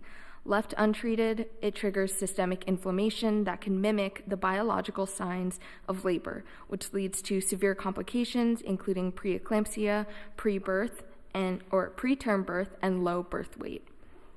Furthermore, this broken system causes disproportionate harm to minority women of already vulnerable populations. In our state, Medicaid finances half of all resident births. Of those Medicaid-financed births, 67% are to unmarried mothers. When we look closer, we see that these births are heavily concentrated among Black and Latino mothers. Because the medical risks are so severe, pregnant women in North Carolina are 100% eligible for the Medicaid for Pregnant Women program, except the median utilization rate for these women is a staggering 8.5%. 100% of pregnant women in North Carolina are eligible for dental care, yet only 8.5% receive it. If the coverage exists, why is utilization so low? The state pays private health plans a flat fee to manage all of a pregnant woman's general health care, her OBGYN visits, her blood work, her hospital delivery, but dental care is carved out and is completely excluded from this managed care package. This severs the mouth from the body. Because of this, mothers are forced to navigate what I call a ghost network, or providers that exist to her on paper but not in practice. Overhead, paying for building leases, equipment, and staff salaries is approximately 60 to 70% of gross revenue, yet North Carolina Medicaid reimburses only about 34 cents on the dollar. Dentists literally lose money on every single Medicaid patient they treat. Even here in Durham, a globally recognized city of medicine, a single mother working hourly shifts without paid leave faces insurmountable logistical barriers to finding a participating doctor. To close this smile gap, we need actionable systemic shifts. So here are my policy recommendations. First, we must modernize reimbursement. We must advocate at the state level to raise the reimbursement floor to a sustainable rate, bringing it closer to 46 or 50% of usual charges. Second, we must integrate warm handoffs. An OBGYN might see signs of systemic inflammation but has no built-in network to seamlessly refer her to a dentist. A pregnant woman should not be handed a confusing list of phone numbers. Her prenatal clinic should directly schedule the dental appointment for her on the spot. Third, we must invest in logistics. While the Durham County Department of Public Health provides a vital safety net in their dental clinic, they cannot bear the entire county's burden. We must fund patient navigator roles, community health workers who can specifically assist single mothers in arranging complex scheduling and finding childcare. We have an unprecedented opportunity right now. The recent 12-month postpartum Medicaid expansion is a critical window of opportunity, and we now have a full year to intervene in a pregnant woman's oral health. Our goal is clear. We must transform this Medicaid card from a useless piece of plastic into a functioning passport for oral health. Thank you.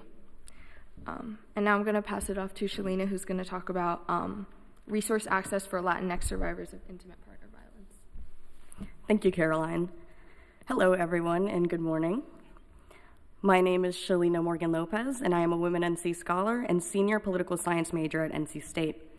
My research project surrounds access to resources for Latinx survivors of intimate partner violence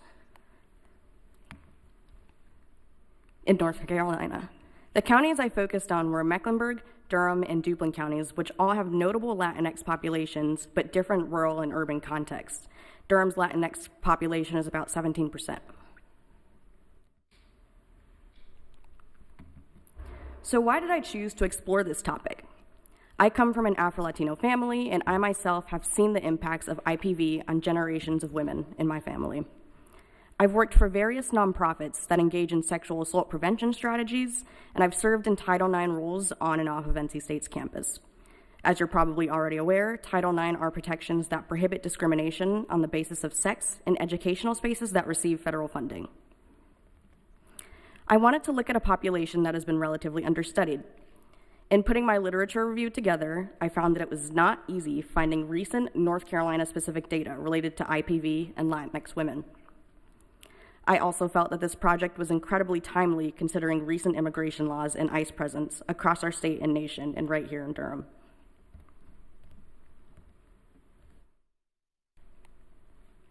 Okay. So what's the issue? The CDC defines IPV as physical violence, sexual violence, stalking, or psychological harm by a current or former partner or spouse. National data shows that Latinx women are disproportionately impacted by IPV, but often do not report it. I wanted to explore whether or not these trends are reflected here in our state, if there are rural and urban differences, and more specifically, what causes these differences. My project consisted of both a literature review of existing data and of interviews with mental health practitioners, lawyers, domestic violence crisis responders, and other organizational staff across the 3 counties that I looked at. So various concerns came to light, but 4 main themes stood out. Firstly, there just aren't enough bilingual service providers to help Latinx survivors. Second, people are scared of ICE and are not leaving their homes to seek IPV services. Third, survivors are facing economic and transportation barriers. Many survivors are also mothers and are in situations where their partner is the breadwinner. One provider even described to me how in some cases either the survivor's partner is documented while the survivor is undocumented, or they're both undocumented and the survivor fears the deportation of their partner. And finally, cultural stigma and norms may contribute to survivors staying silent. You may have heard the term machismo, which describes the toxic masculinity in Latinx communities, but marianismo and feminismo are concepts applied to women. These concepts encourage them to remain pure, docile, and virginal, while also placing the family above all else. I think it's also important to note that in this political climate, it's not just survivors that are fearful. Some providers themselves are fearful for their safety, and some refused to meet with me or did not allow me to record our meetings. Here are the policy recommendations I've developed as a direct response to these interview findings. Firstly, as I discussed before, we need more culturally and linguistically responsive services, as many survivors face language barriers and many organizations express not having adequate bilingual staff. I also noticed that many organizations do not have a Spanish hotline or a translation feature on their websites, which may deter survivors from seeking those services. Secondly, we need to ensure that protections are in place that allow survivors, especially undocumented survivors, to seek services without fear of ICE or deportation. Finally, we need to stabilize funding for legal and mental health services, especially considering organizations have been hit hard by federal funding cuts. Surviving IPV itself is already traumatic enough, and it's important that we ensure that survivors feel comfortable seeking help and that they aren't re-traumatized by the help-seeking process, and that they're supported when they're pursuing healing, justice, and care. Thank you so much. Thank you all. May I add something? Thank you very much to our scholars, but I would like to add this, that the name of Durham County and Durham cities who have passed CEDA in 2017 and 2018 has been taken to the national level. You are listed in the Cities for CEDA campaign at the national level and at the United Nations. Durham is like a sort of women's human rights county. So I wanted just to bring this to your attention, and I am looking forward to take the next step to with this all these great policy recommendation to see how we can collaborate for implementation of these policies. Thank you. If you have any questions, our students, the research papers are listed, posted in our website in details. They just had a very short version today, and they also presented at the United Nations. We came back 2 weeks ago. They presented the research at the Commission on the Status of Women in New York, and it was well received by the global audience. Thank you. If you have any question, please. Okay, I'm going to start with Commissioner Burton. Vice Chair Alam. Wow, first of all, these presentations are absolutely amazing, and it's just very clear how much effort and time y'all put into this, but also just how knowledgeable y'all are. I don't know if in college I was working on projects this complex. I want to thank you so much, Beth, for your leadership and mentorship of young women across North Carolina. I actually met Beth back in 2017 when we passed the first CEDA, when I was chair of the Durham Mayor's Council for Women. And so I've been in awe of your work since then. But Noelle, Chelina, and Caroline, really so impressive. And I've learned so much from all of y'all's presentations. And I think it's really important. I would want us to see if there's ways that I'm sure you've already reached out to the city if the city is receiving these presentations as well. But also I am glad Director Jenkins, our public health director, is here. I would like us to make sure that he has a copy of this, because I'm going to share especially the dental piece, the Medicaid benefits one. We have been working on a benefits access program that former Mayor Steve Schewel initiated, of how do we make sure that residents are utilizing all of the benefits programs that exist, that are out there, that I think the study shows there's $800 million worth of benefits programs that are funded that people are not using, like across the country. And so the fact that these programs exist, how do we remove those barriers that exist for people to just, whether it's childcare, whether it's knowledge that these programs exist, language barriers.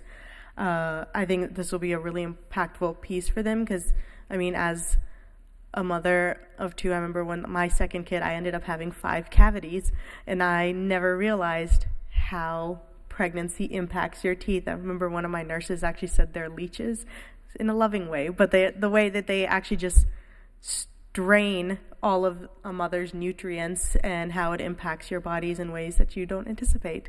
And also when you have cavities that go untreated, how many ways that can impact your heart and other parts of your body that you just wouldn't see connected. I would just love, I'm glad that we have these presentations. I would love to stay in contact with y'all to see how we can work with different nonprofits in the Durham community that are working on Black maternal health, on domestic violence, especially with the Latino community, and dental relief, to see how we can integrate this research and work that y'all have done to start building, because there are a lot of nonprofits and organizations doing some of this work, but this will kind of give a foundation to helping them come together and collaborate more strongly to see how we need to fill these gaps. So just grateful for y'all's work, and not really any questions, just in awe of the research y'all done, and be on the lookout for emails from me. Thank you. All right, they have their LinkedIn things on there. Just so you know, there's a couple of them that don't work because I was trying to connect with you all. I couldn't find Noel on LinkedIn, so. Okay, yeah, I like that as well. Commissioner Burton? Yes, thanks, Chair Lee. And I don't have any questions per se. I just have a comment. Like Vice Chair Alam, I was very impressed with your presentations. And one of the things that with Noel, with your presentation about Black women, it really spoke to me because as I'm a Black woman, and many times we are seen as being strong and resilient, and we can handle anything. And then so I guess it's the mammy type that you said, the archetype. So have that archetype. But then if we put a boundary, or we speak up for ourselves, or we say, okay, we're not going to tolerate something, we become the sapphire, angry, mad, not friendly, all of those things. So I've experienced those things. So I'm really glad, and how it affects our health as Black women's health. So I really am glad that you put that out there, and then it shows up in maternal health because you're carrying so much. And how can we give people, women, Black women, women of color, support? So I really appreciate you putting that in the space. And then also about the dental health, I just want to uplift that because I taught in elementary school for many, many years, and the number of children that came to school with cavities, teeth pain, things of that nature, and so many dentists who do not see people, children, adults, what have you, if they have Medicaid. And I think it's a travesty that it's not fully covered in Medicaid because it is a part of the entire body. And I had read a book many years ago that talked about the same thing you discuss around the how people are seen as not friendly, but lazy or not as intelligent or things like that. We get this stigma around your teeth not being good, and we really need to focus more on that. And also going back to the Latinx women, I met with the executive director of El Centro Hispano, and when I first got sworn in, talking about how that is a problem with abuse and women, Latinx women not speaking up. So this was excellent. I appreciate you coming to us to speak about this and about, if we can do something as a Durham County government to help with this. And I'm looking forward to staying in contact with all of you. So thank you so, so much. Commissioner Valentine. Then I'm going to go to Commissioner Jacobs. Yes, thank you, Chair. Ladies, thank you so much for coming here today. It takes a level of courage to do the work that you're engaged in. Here in the 21st century, it's almost a tragedy that your advocacy is even needed. Because the fact of the matter is that all of our origins begin with a woman. Whether you're a man or a woman, your origins begin with a woman. This isn't quite like appearing before the United Nations, but quite frankly, when you present as though you're presenting to the world. And so continue in this space, and to the extent that the county can advance the cause, I'm sure that my colleagues and I will work hand in glove along with you in this effort. Thank you. Commissioner Jacobs. Well, first of all, it's great to see you again, Beth. So it's hard to believe it's been almost 10 years that the county approved this resolution and participating in this program. And frankly, it has been quite a while. Beth shared with me that she retired for 5 years and then has recently come back to lead this work. And as we can see how important this work is. So thank you to our 3 scholars for your outstanding work and how important it is to the marriage between this scholarship and impacting policy. And so the work that you've done is really important and very powerful, and we want to make sure that it does have the policy impact at the end of the day. So one of my questions is, Beth, how are you all working with the Durham Women's Commission? Because I think when I think about how can we integrate your recommendations and your work into Durham County policy and programs services. So one is with the Durham Women's Commission, who we frankly, unfortunately, have not been very connected to. We have in the past, but not so much in the last few years. And I'm just wondering, have you all brought this to the Women's Commission? And just wanted to hear what you had to say about that. Sure. As a matter of fact, the model for Cities for CEDA that Women in C has been following is through a body of women commissions and then the local government. That's why, even at the city level in Durham, we tried 2 years for create this the Durham Mayor's Women Council, like in 2015. So this is the model that we follow, and we have been working with Durham County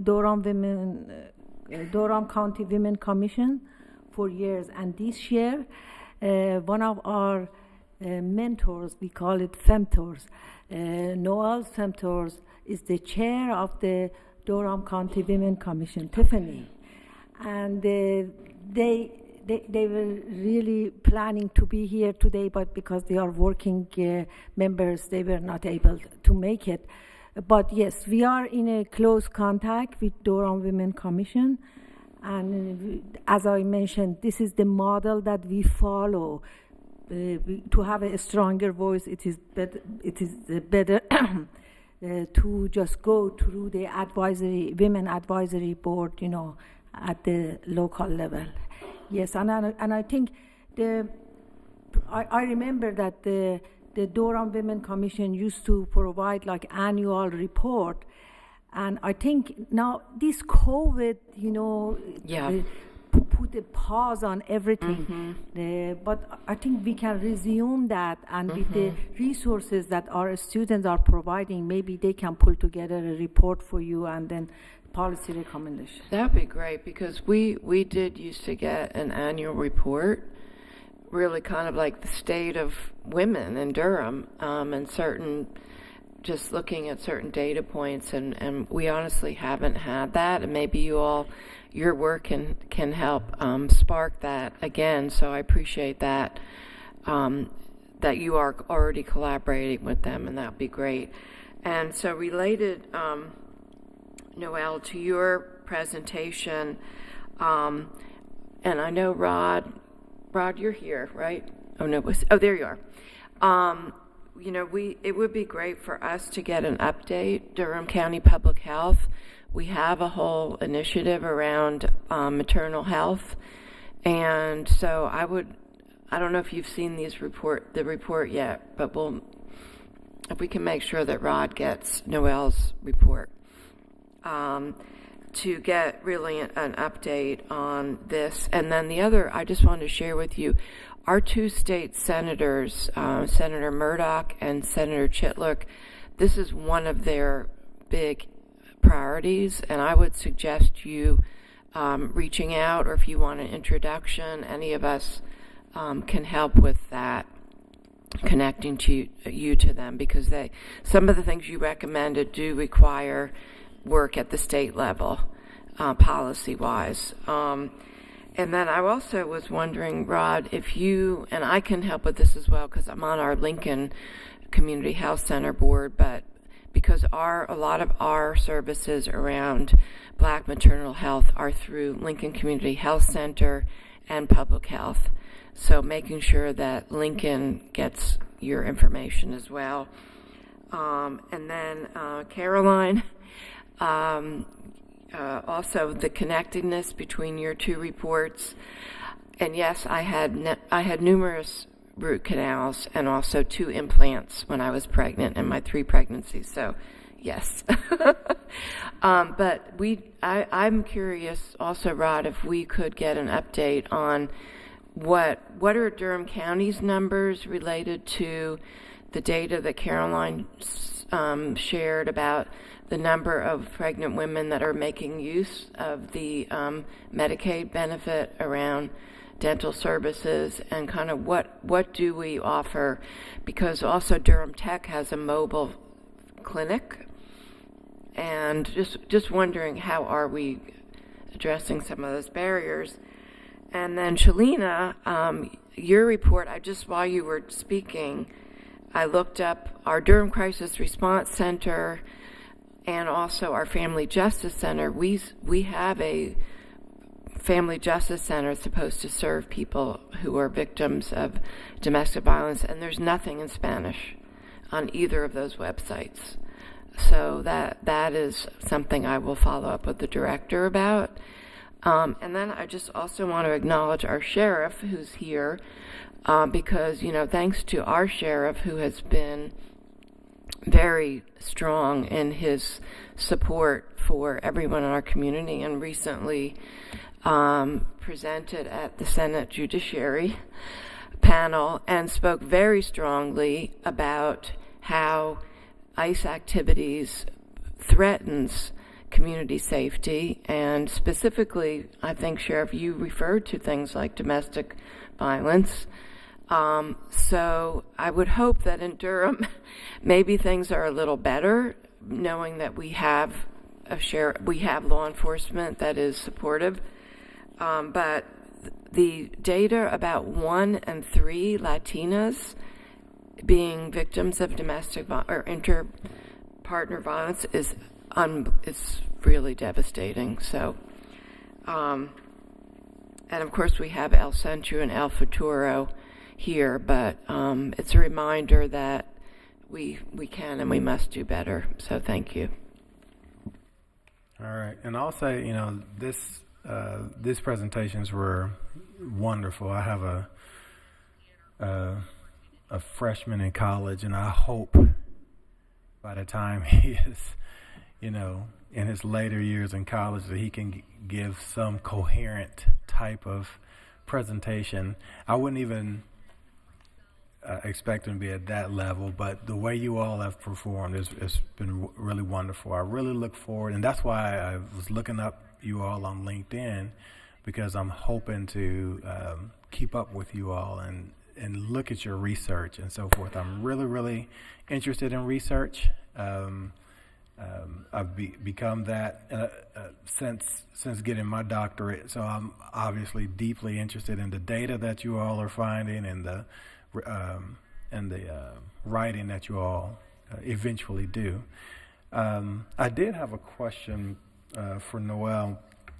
You mentioned kind of towards the end of your presentation, of the what your recommendations were, and it was really about the training for the professionals, in relation to Black women for medical professionals. And I think that's beneficial. Have you thought about how that works on the other side as well? So trust with medical, in my opinion. Now, I'm not a Black woman, right? I've seen this in my wife as well. That mistrust, and I'm curious how the trust is addressed. And so, if we do the training for professionals, how do we get individuals to trust more on that side? Is it training as well? Have you thought about that side? Or how do we address that to try to rebuild the trust as we go into the professionals? I think specifically, not training really, I think like the educational programming and just kind of making Black women more aware of what's kind of going on and what's behind the scenes. And then I think when I talk about the training for medical professionals, it's more so like it should be implemented within their curriculum when they go throughout med school and stuff like that. But specifically, just I think the educational programming for Black women to become more aware of what they're experiencing on a daily, and then how it's affecting their health, and then who are the people that you can go see. So kind of researching who are the clinicians that we recommend. And I think Black women, a lot of the time, we find solace in people that look like us. So kind of something like that as well is what I'm looking at. That's excellent. Thank you so much. I really appreciate that. Now, I know that 2 of you all go to school here in Durham and 1 in that other city down there, but I hope that after school we can have you here continuing your research. Durham is a perfect place for you all to be, to continue your research. I do appreciate this. This is absolutely wonderful. Thank you all for everything that you're doing and everything that you will do for your prospective topics. Okay? Thank you so very much. Thank you. Eagle Pride. I'm in the middle of a job search too, looking for policy and public health jobs. Just thought I should put that out there. Put it out there. Put it out there. This is the place. That's right. Somebody get her information. All right. Thank you all. Looks like the last item on our agenda today is an overview of medical services and detainee health in the Durham County Detention Facility. We've allotted 60 minutes for this. So welcome. Chair, how we doing on time? All right. Chair, how we doing on time? We're doing pretty good on time. We're still about 5 minutes behind. That's okay.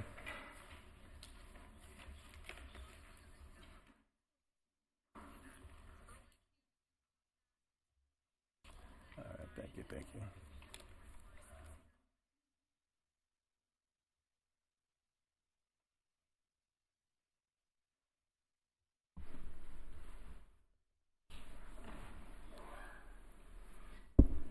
Good morning, Commissioners. Welcome, Sheriff. Chair, County Manager, Sheriff Burkhead here. We appreciate this opportunity to present to you this morning.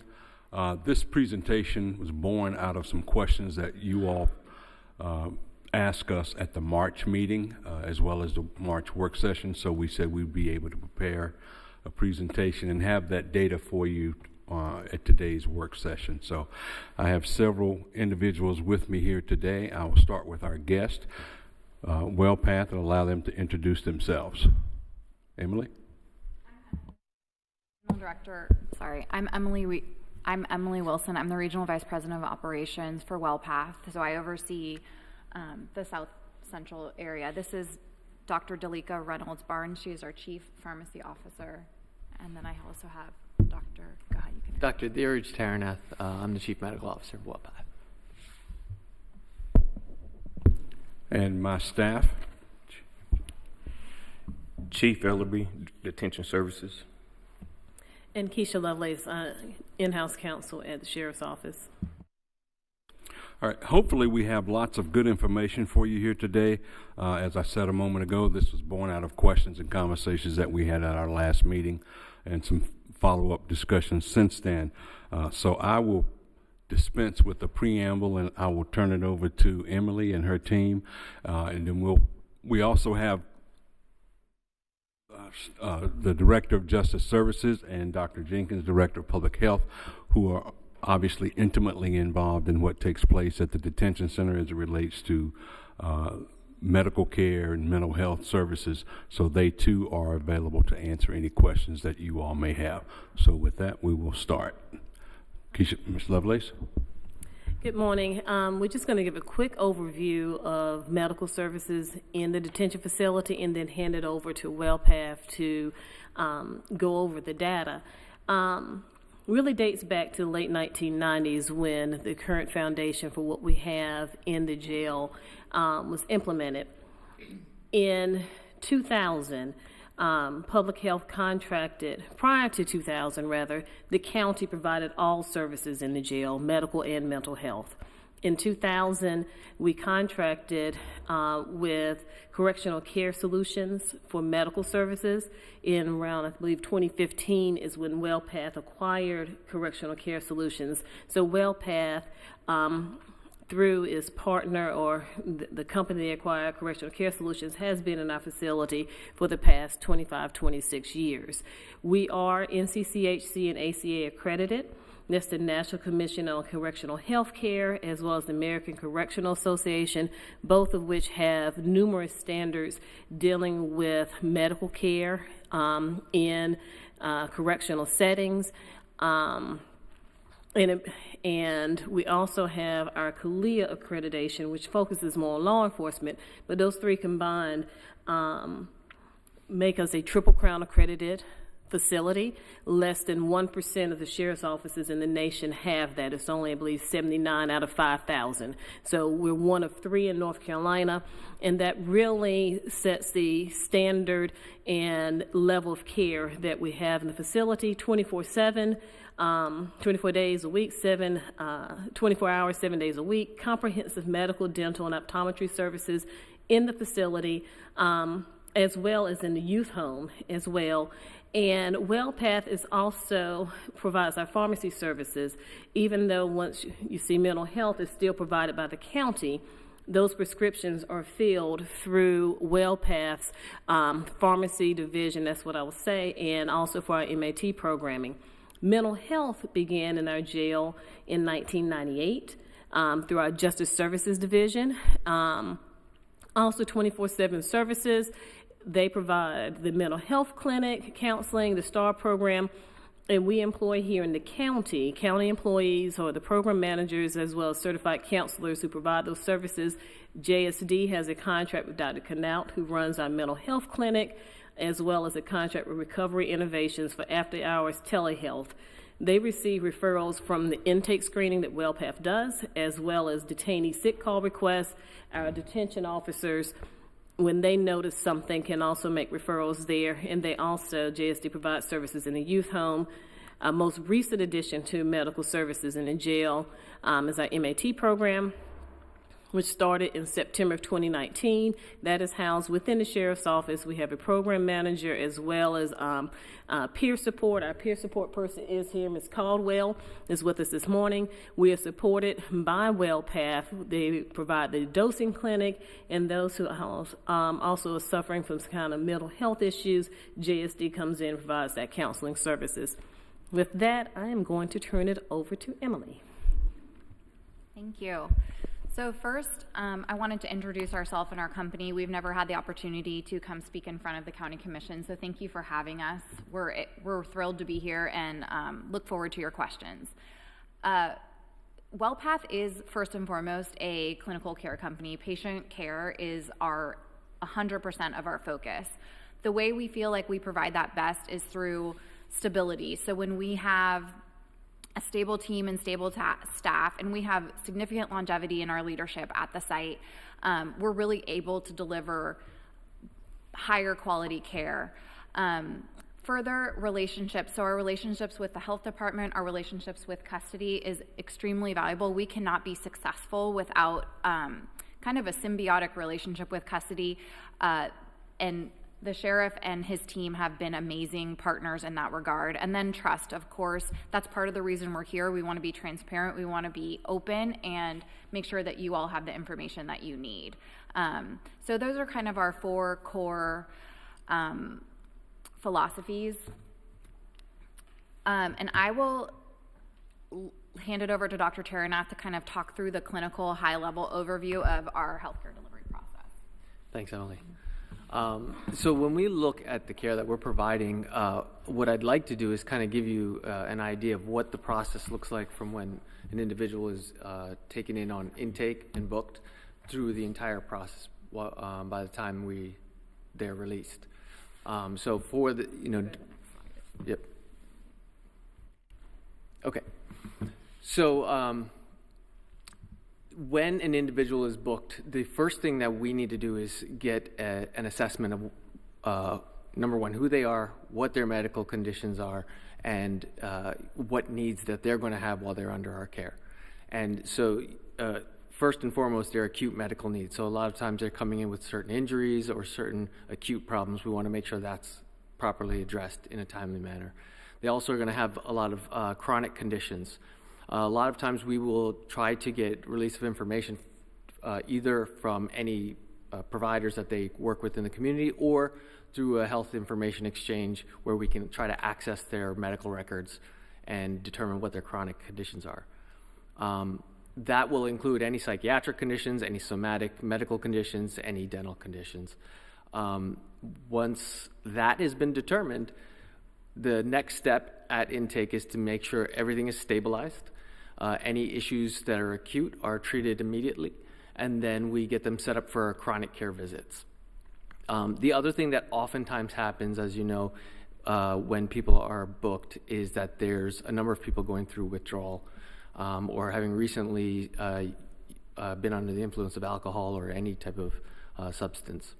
We need to make sure that we address those immediately because those are some of our highest risk patients because the manifestations of that will come on very quickly. Once we have them stable, once we've identified that they're going to be in custody for a period of time, the next step is to make sure we get an initial history and physical within 14 days, and then if they have any chronic care conditions within the first 30 days, we will get that chronic care visit set up where we will do labs, we will do make sure they don't, if they need to see any specialists or any kind of specialty care, we will get them set up for that. And then that gets followed up every 90 days for those conditions where we assess how they're progressing. And the goal is to make sure that we are making changes with every visit so that their chronic conditions are improving over time. And then through the course of their stay, as acute conditions may come up, we address those very timely because the acute conditions are oftentimes the issues that end up getting them sent to the emergency room or possibly admitted. And those are, we have mechanisms in place to try to deal with the emergency room, and I'll go over that a little bit later in our presentation.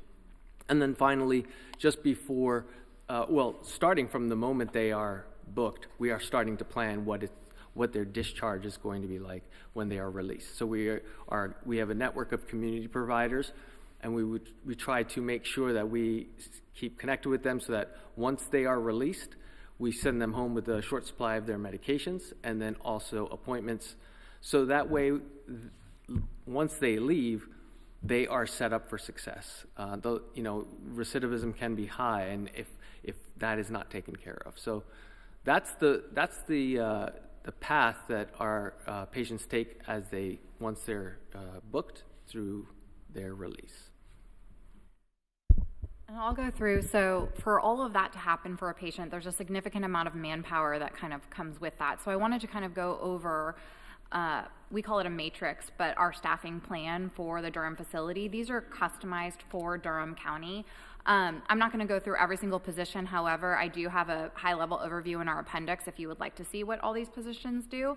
But in general, each week, we have over 1,000 hours of nursing. We have over 100 provider hours, over 200 mental health hours, which are, again, not provided by WellPath. They're provided by the county health department. And then we have 200 administrative hours, and the list goes on. There's a lot of work that goes into seeing these patients, and no one patient comes in with just one condition. Typically, we see patients enter the facility and they've got untreated diabetes or untreated HIV.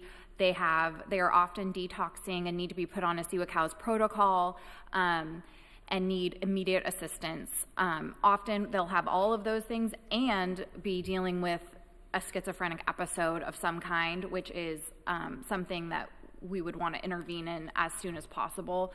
So it's extremely complex, and like I said, the only way that we can accomplish this is with significant partnership with the custody staff that's currently there. They really help us a lot to work through these issues and to help address all of the needs of these patients who come inside the facility.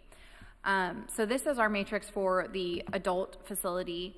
And then we also have an MAT matrix, which is just a little bit more provider hours. And then of course that dosing LPN that we talked about. And then we have a coordinator who helps us coordinate the procurement of methadone if needed, and then also the patient's connection in the community post-release. And then this is our matrix for the youth home, which involves 24/7 RN care for our youth in Durham County. So with that, I wanted to start taking a look at the drivers of the cost increase. Your biggest drivers of cost increase are mainly around pharmacy. So we thought, let's take a look at pharmacy first, and then we'll look at outpatient care. Here you go, Dalika. Thank you, Emily. Again, my name is Dalika Reynolds-Barnes. I'm the Chief Pharmacy Officer for WellPath. I've been a pharmacist for about 30 years and spent about 23 years specifically in correctional health care. I think the goal today is to just be here to answer questions. My goal is just to be a resource, answer those questions, and follow through. If I could say anything, and you'll hear me say this throughout my part of the presentation, is that we don't treat these patients in a vacuum. These are your patients, your residents in this county. And patients in correctional health care is really community health care. It's just an extension. It's not like they just show up at our door and we start diagnosing and doing these things for them. They're living in this community.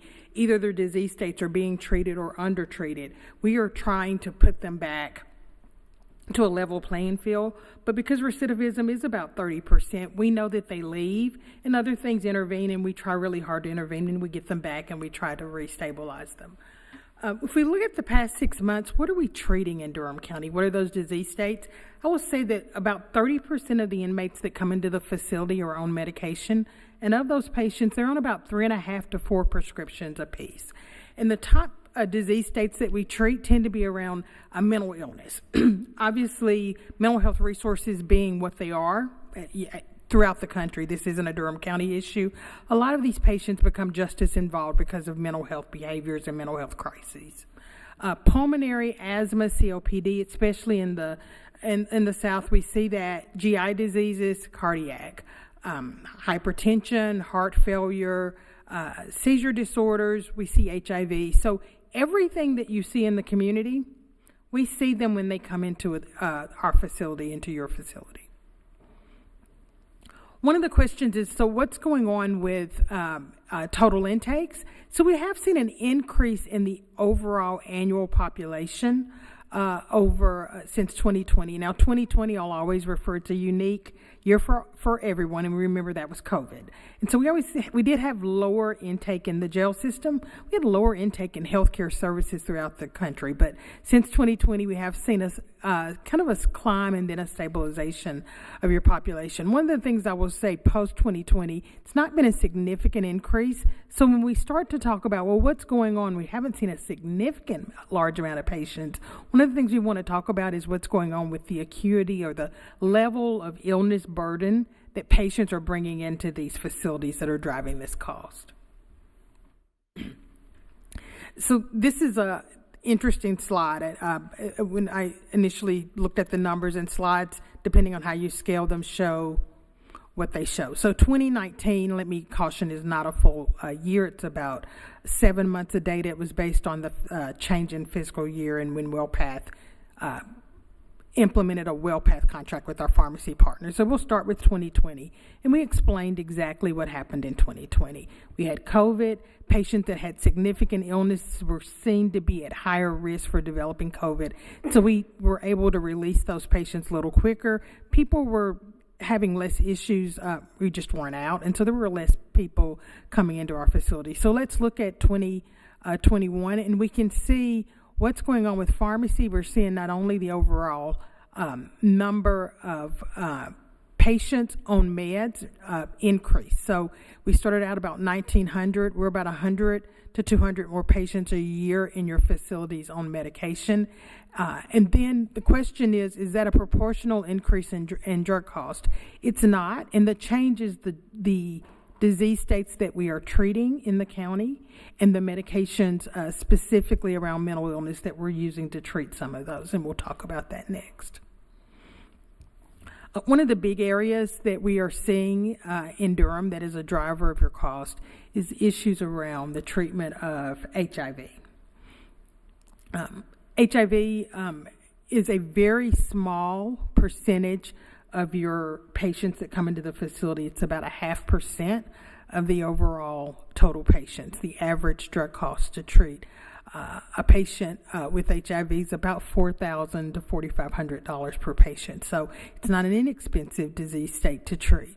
Again, correctional health is community health. So when we see HIV patients in a correctional facility, please know that this is a reflection of what's going on in the community.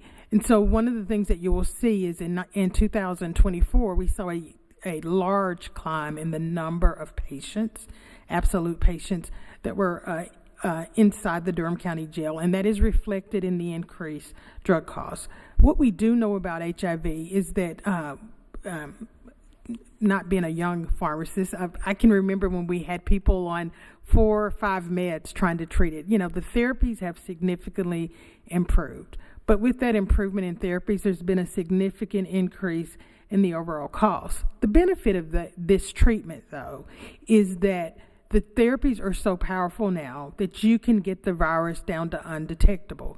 Why is that important? Because if you get the virus down to undetectable, they can't spread it in your community. So I'll go back, you'll get tired of me saying it. Correctional health is community health. So what we're trying to do inside the correctional facility is get those virus loads down to undetectable so that when they are released and go back out in the community and interact with people, despite whether they relate their status or do not, you know, we want their virus load to be low enough that we don't continue to see this grow in your community. Because as you can tell, it doesn't take a lot of patience to impact this community financially.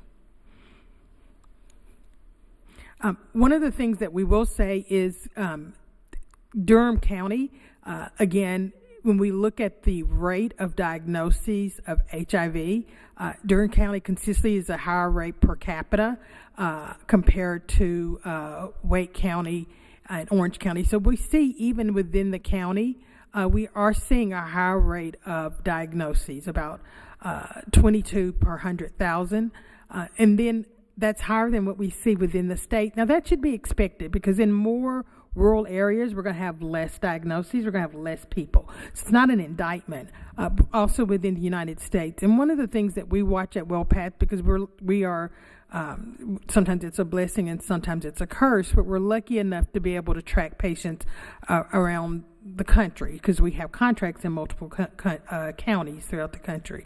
And when we look at Atlanta, Fulton County. We follow it up through Davidson, Shelby, into Marion, Indiana, and even into Durham. We know where the impetus for this starts, and we are starting to see these things climb. And so as you look at your programs within your community for 19 to 25-year-old,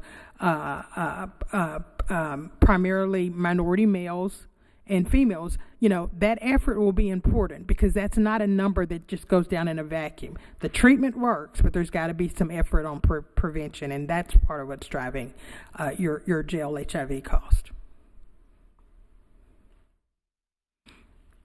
The other big area that we talked about is WellPath doesn't provide mental health psychiatric services to the county, but the pharmacy costs we continue to monitor and look for opportunities within that. Pharmacy costs in Durham County represent about 40% of your overall cost of the psychotropic costs. We typically, within our other counties, will see pharmacy costs being divided into, depending on the county, a third would be HIV, a third would be mental health, and a third would be everything else. So we are seeing a little bit higher push on the psychotropic cost within Durham County. And that, when I say psychotropic, those are all the things that we do to treat mental illness. So not only is it the antipsychotic meds, but things to treat depression, things to treat anxiety, and some things to help with insomnia and sleep as well. Just a quick look at the psych meds. I just wanted to show the same numbers that we showed on the HIV cost. Again, total costs continue to climb. We saw a significant jump in 2021, and we are continuing to watch and monitor that starting to level off. So that's not only going along with the total number of prescriptions that are being dispensed. That's the orange line. And then the blue bar obviously being the cost, so proportional. And one of the things that we know that are driving that is, if you'll look at your antipsychotic costs, and what we're seeing is, in an effort, one of the problems, and I think all of us have had family members that, I won't say all of us, many of us have family members with psychotic issues. And one of the hardest things is to keep patients on medication. They'll be doing really well for a while, and then they stop taking their meds, and then you start to see some behaviors. And so one of the things that we are noticing is an increased use of long-acting injectables. So instead of giving someone a pill every day, we're starting to see an increased use in those once-a-month injectables. Unfortunately, while there may be a benefit in compliance, we have not yet seen a decrease necessarily in incarceration or them being justice involved. It's just a hard population to take care of. That cost delta is significant. You're talking about the difference, about a tenfold increase in cost for those injectable medications. And so that is something that the county will need to continue to look at, continue to monitor along with the mental health partners, because that is definitely going to be a driver of cost. The difference between $300 and $3,000 can be significant, but we continue to watch that. Again, another slide looking at 1 month usage, the atypical antipsychotics, which includes those long-acting injectables. Again, not a huge amount of patients have to be on those. It's not like everybody gets put on it. Don't need a huge amount of patients. It's just the cost is significant enough that movement of 10% can make a significant difference in your overall pharmacy costs.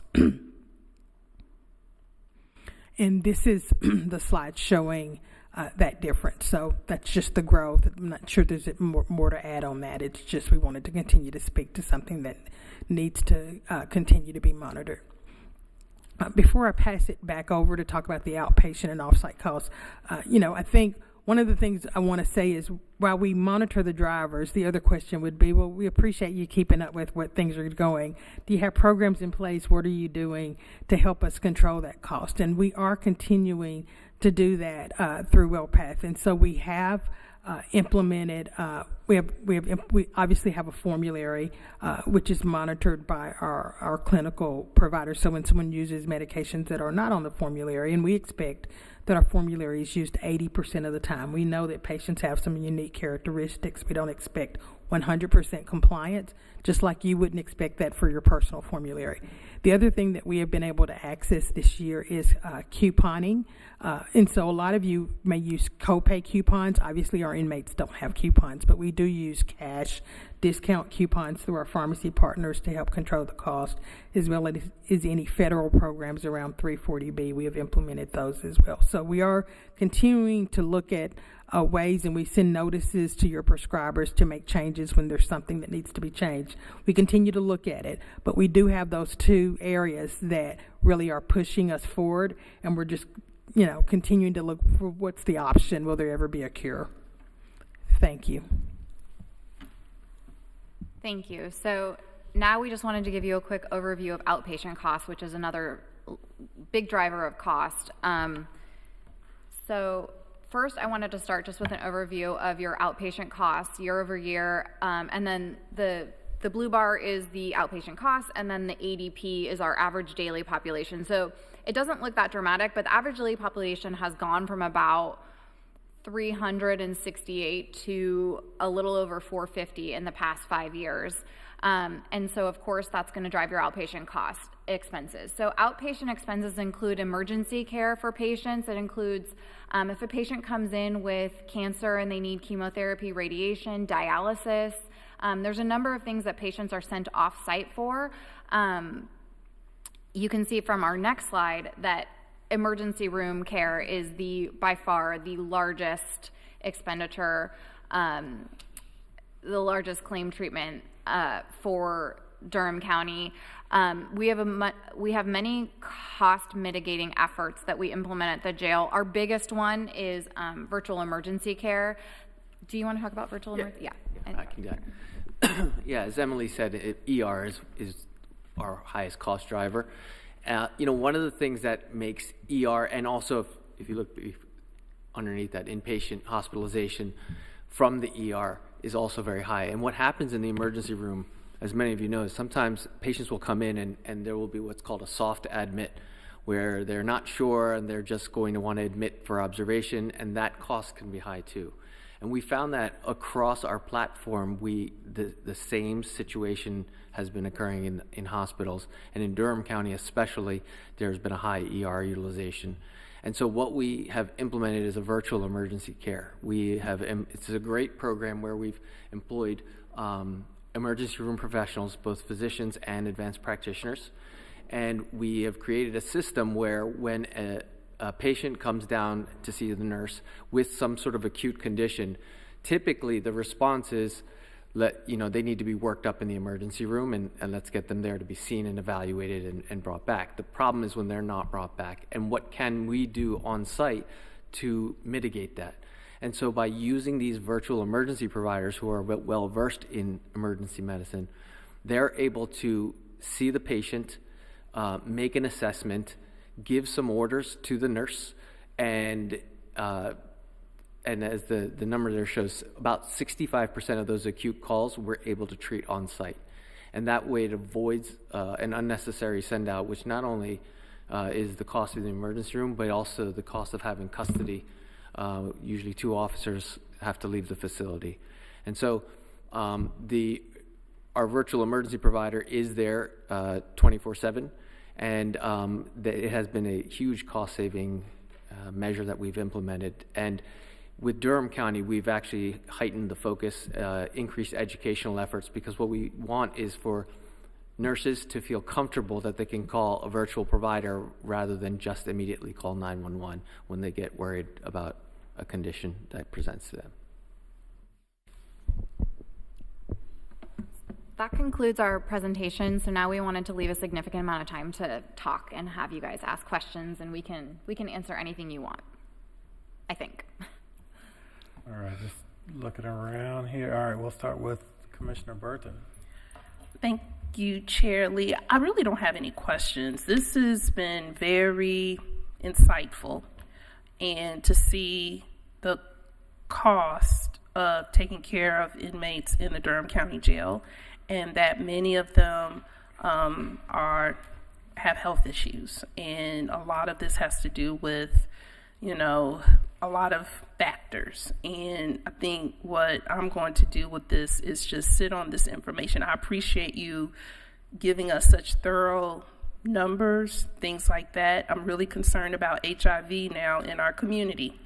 And I know maybe Dr. Jenkins can share what we're doing here in Durham County to get those numbers lowered, because it shouldn't be they have to come to the detention center to get care for their HIV. So, and also mental health.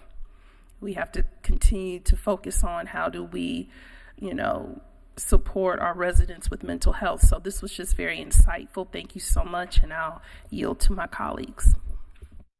Thank you for those comments, Commissioner Burton. And you all have heard me say this a number of times. We're running a hospital. We're running a full-fledged hospital. We're obviously running the largest mental health facility in Durham County. We work closely with the public health and Dr. Jenkins. As it was said earlier, jail health is an extension of community health. And so there is that intersection, and unfortunately they do enter our facility carrying those diseases or their acute illnesses that some simply have not been diagnosed until they get to us. And that truly is unfortunate, but I appreciate your comments. Thank you. Commissioner Burton, I do want to say one thing. You mentioned the factors that bring them in. You're spot on. I think one thing that oftentimes gets overlooked is the social determinants of health. A lot of our patients come from homes and families and environments where they have physical abuse, mental abuse, emotional abuse, food deserts. I mean, there's just so much that ends up causing them to be incarcerated, and then we are now left to take care of the medical conditions that come along with that. But you're exactly right. Yes, and that's why, this is why we're up here to figure out how do we make sure our residents are taken care of, because it shouldn't be they have to come to the detention center to get health care, right? Health care should be a right for everyone. And so I just appreciate you all giving us the data and the facts, and something for us as commissioners to really think about, working with our county manager about how do we help our residents. So thank you so much. Vice Chair Alam. Yes, thank you so much for this presentation and for the work y'all are doing. I was wondering, it was like a NCACC conference 1 year, 2 years ago, where we had Sheriff Paula Dance talked about, I know there's like a long wait list for this program, but wondering, or so I guess for Sheriff Burkhead or Attorney Lovelace, this Pitt County Sheriff had just in 2024 started a program that they were able to do with the State Department of Health and Human Services to have like beds for inmates who aren't able to go to trial. Do we know like when the state is going to start letting more? So what you're talking about is the Incapacity to Proceed program. The State Department of Health and Human Services refers to it as RISE. You have that program in Mecklenburg County, Wake County, and Pitt County. Yep. And I think conceptually what they wanted to do was set up regional areas where, and actually the state is divided, the counties are divided into those three regions. What has happened, Wake County was the most recent one, I believe, to open up. Right now they are only servicing Wake County. So if we were inclined to do so, we could transport folks to Mecklenburg County to get that type of treatment. I don't think there is any plans, or there aren't any plans to expand it beyond those three. It's basically divide the state into three regions, western, middle, eastern, and it just so happens that Durham in the middle area, Wake County would be where we go, but right now they're only servicing Wake County, so we would have to transport people to basically Mecklenburg County is our option.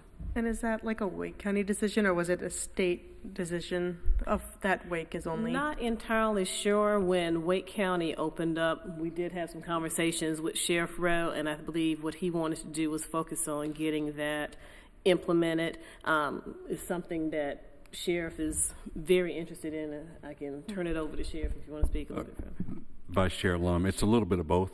It was a personal decision or professional decision by Sheriff Rowe in conjunction with his public health and the state to basically get the program off the ground in Wake County before they opened it up.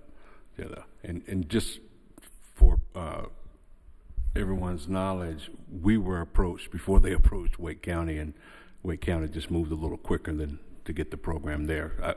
I would have welcomed the opportunity to be one of those regional centers, but we just weren't ready to step up and take that opportunity.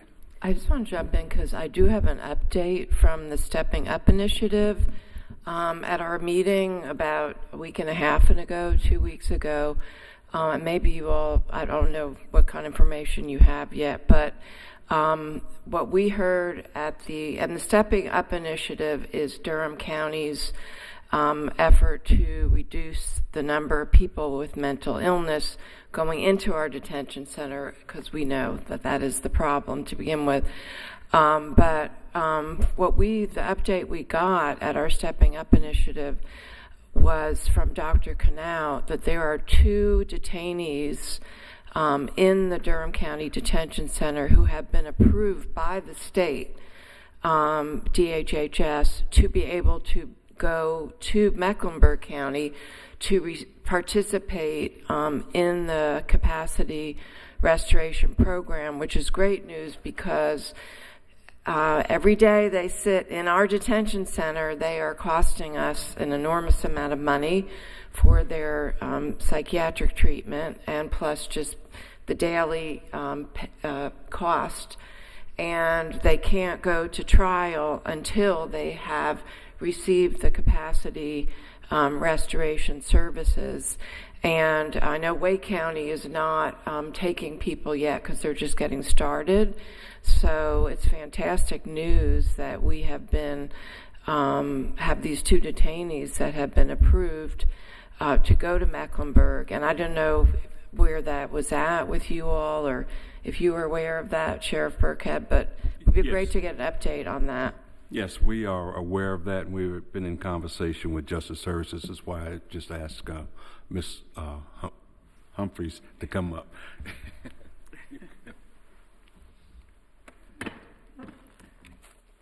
Thank you. Good morning, everyone. Yes, Dr. Canal is the psychiatrist that we work with under contract, and we have been in conversation with the state for a few months in reference ensuring that individuals that we have waiting to go to Central Regional Hospital for capacity restoration are able to quickly move through that process.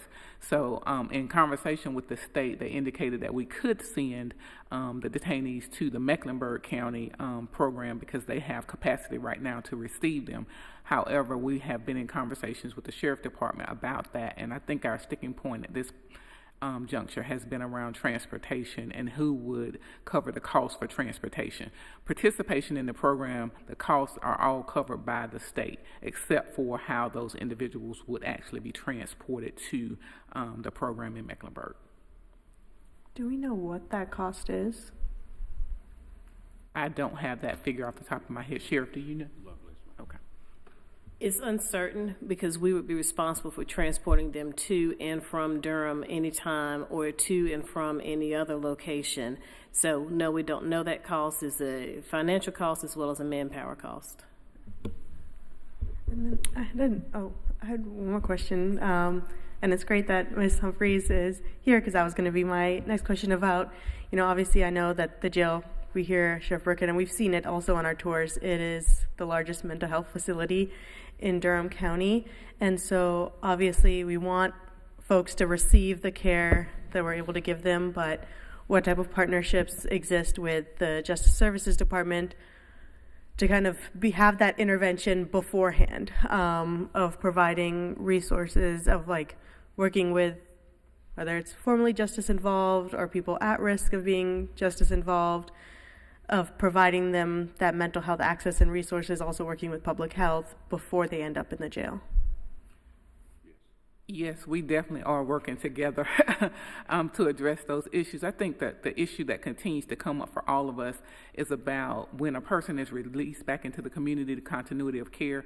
We have several community providers that we work with, but what continues to be missing is that inpatient mental health treatment that's needed for the highest level of individuals that have severe and persistent mental illness. And so when we don't have the inpatient capacity locally, they end up back in detention because they are going to their outpatient provider, as the other panelists talked about, not taking medications, stopping medications, and then it continues to create a cycle of individuals that go back to detention because they're not able to be managed either by an ACT team or a forensic community support team. Their level of need is just so high that they continue to come back to detention.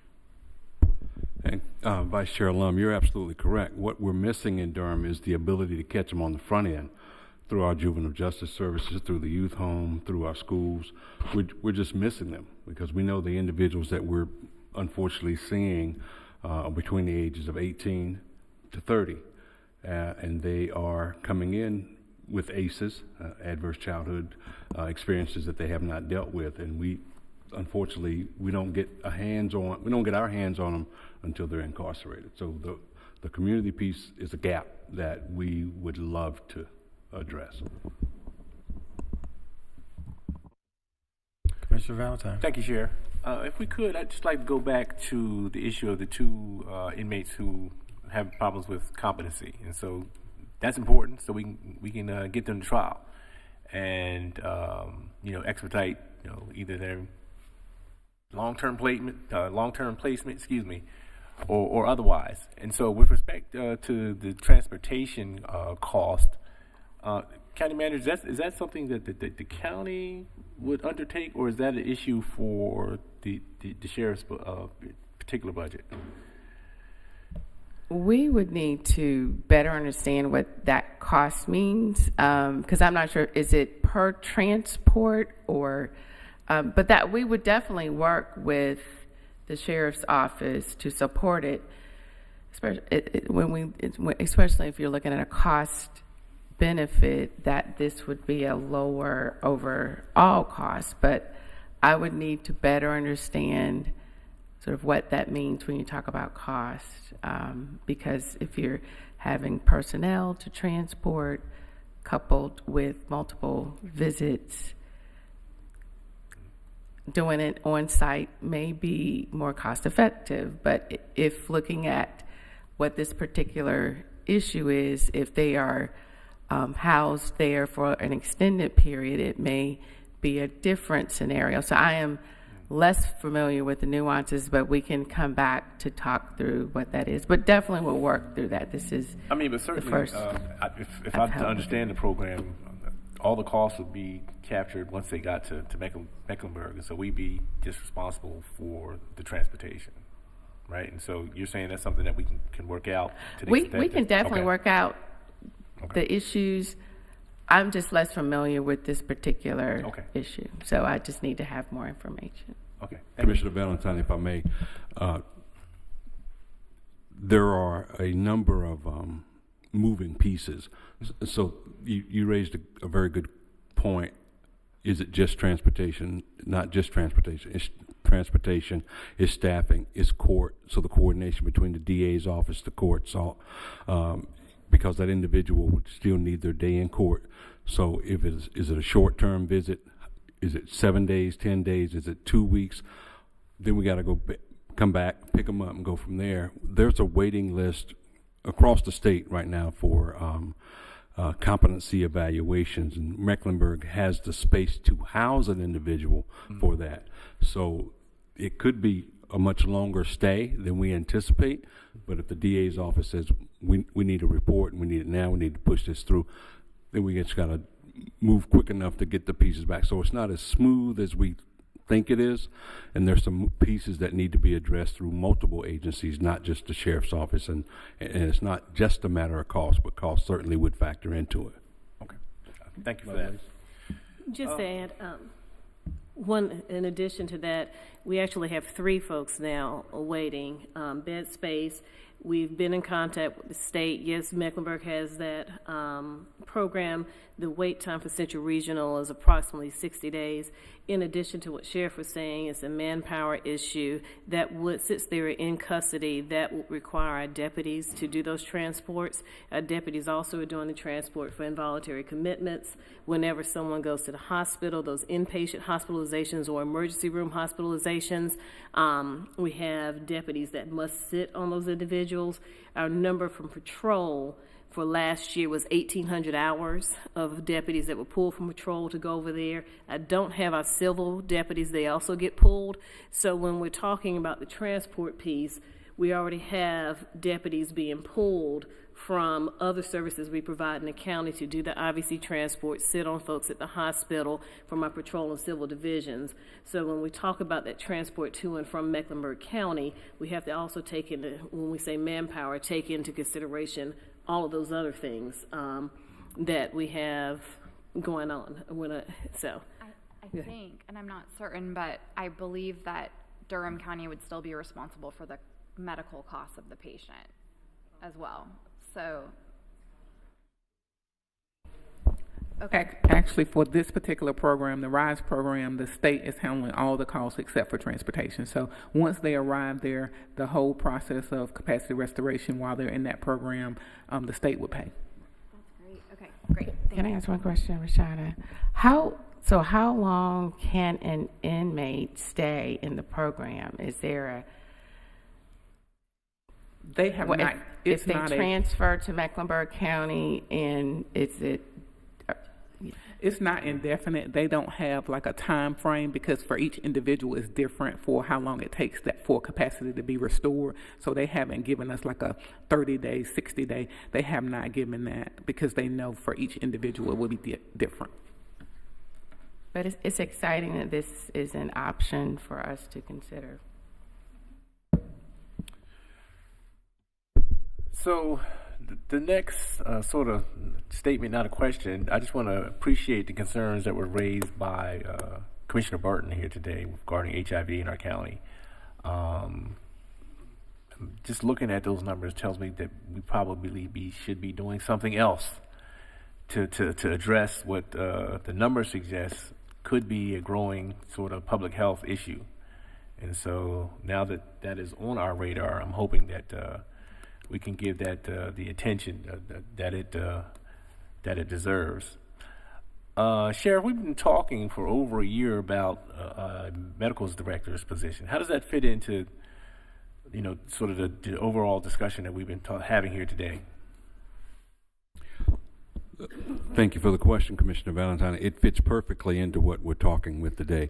And I'm happy to announce that that position has been finalized and posted, so we're receiving applications.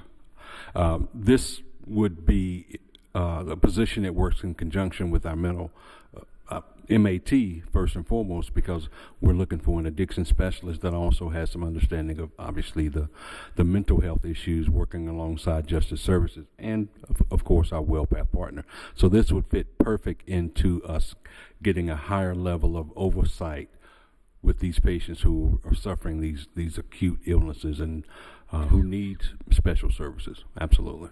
All right, so with respect to the issue of oversight, giving you back in your authority with regards to that position and removing the director of health from the equation, I guess my concern would be, do you have the required capacity once those supports aren't in place outside of the oversight that Department of Health will continue to do, say, I believe it's on a quarterly basis?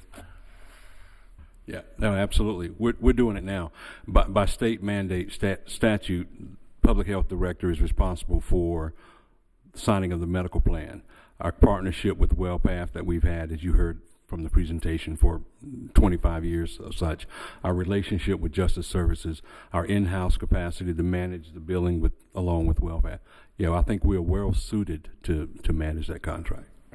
Well, I'm hoping that we can come to a resolution regarding that sometime here in the near future. And my last sort of question is the psychiatrist next time you come, maybe you can bring him. We'd like to hear directly from him if we could. Commissioner Valentine, if you're referring to the jail mental health psychiatrist. Yes. Okay, she was unable to attend this morning because she was in clinic at the detention center. Okay. But our contract with her, currently, I know this question isn't on the table, but she is in the detention center 3 days a week, and based on the increased numbers that you saw, we have increased her hours for next year potentially from 19 hours a week to 24 hours because she's brought in a second person to assist her with clinic because we see the increased numbers. But we depend heavily on her for her expertise around mental health, and so she apologizes for not being able to be here this morning. And does that particular provider interface with WellPath at all? Yes. Okay, they okay. are in partnership daily. Okay, good. Daily. Okay. All right, thank you so much. All right, I'm going to quickly go to Vice Chair Alam. I think there's some clarification. Yeah, can we just get clarification on the alignment on the medical director position? Because it was my understanding that it isn't going to be fully removed from public health. There's going to be a dotted line to the public health department. So, you asking for my understanding? Well, it's for manager. Okay. The position is in the sheriff's department with the dotted line coordination, as they've always done with public health. That coordination, as the sheriff noted, is statutorily driven, and that they have to sign off on the medical strategies and how things are managed. I see Dr. Jenkins shaking his head. I just wanted to clarify that there's still that dotted line, because I know Commissioner Valentine said fully removed, and I wanted to clarify that there is that dotted line still remaining. Yeah, so what I meant to suggest is that in terms of like the day-to-day managing of the contract, giving the authorities back to the sheriff, and that oversight continued through Director Jenkins' office.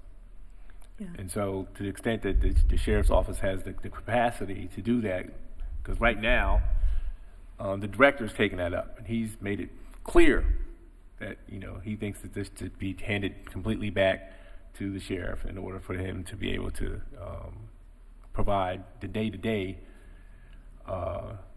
transactions regarding this contract. I think it was I think it was always that the medical director was going to be in the jail, in the sheriff's office, and then it's just the alignment of what information, what back and forth the public health department has with the sheriff's office to receive information for reporting back to commissioners. But it was always to report to the sheriffs. I think we're saying the same thing here. So, Dr. Jenkins, did you want to add?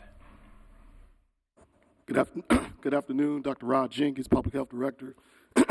I co-sign everything the sheriff said. We have always been in good contact with each other, but as we have indicated, capacity, personnel, particularly the fine job that the sheriff has had with aligning himself with the medical personnel and operational personnel to manage this contract is certainly there. Public health will always be here to advise. The sheriff and I maintain an excellent relationship, so I certainly want to commend him for that. As has been touched on with two commissioners, we spend an extraordinary amount of time with this WellPath contract.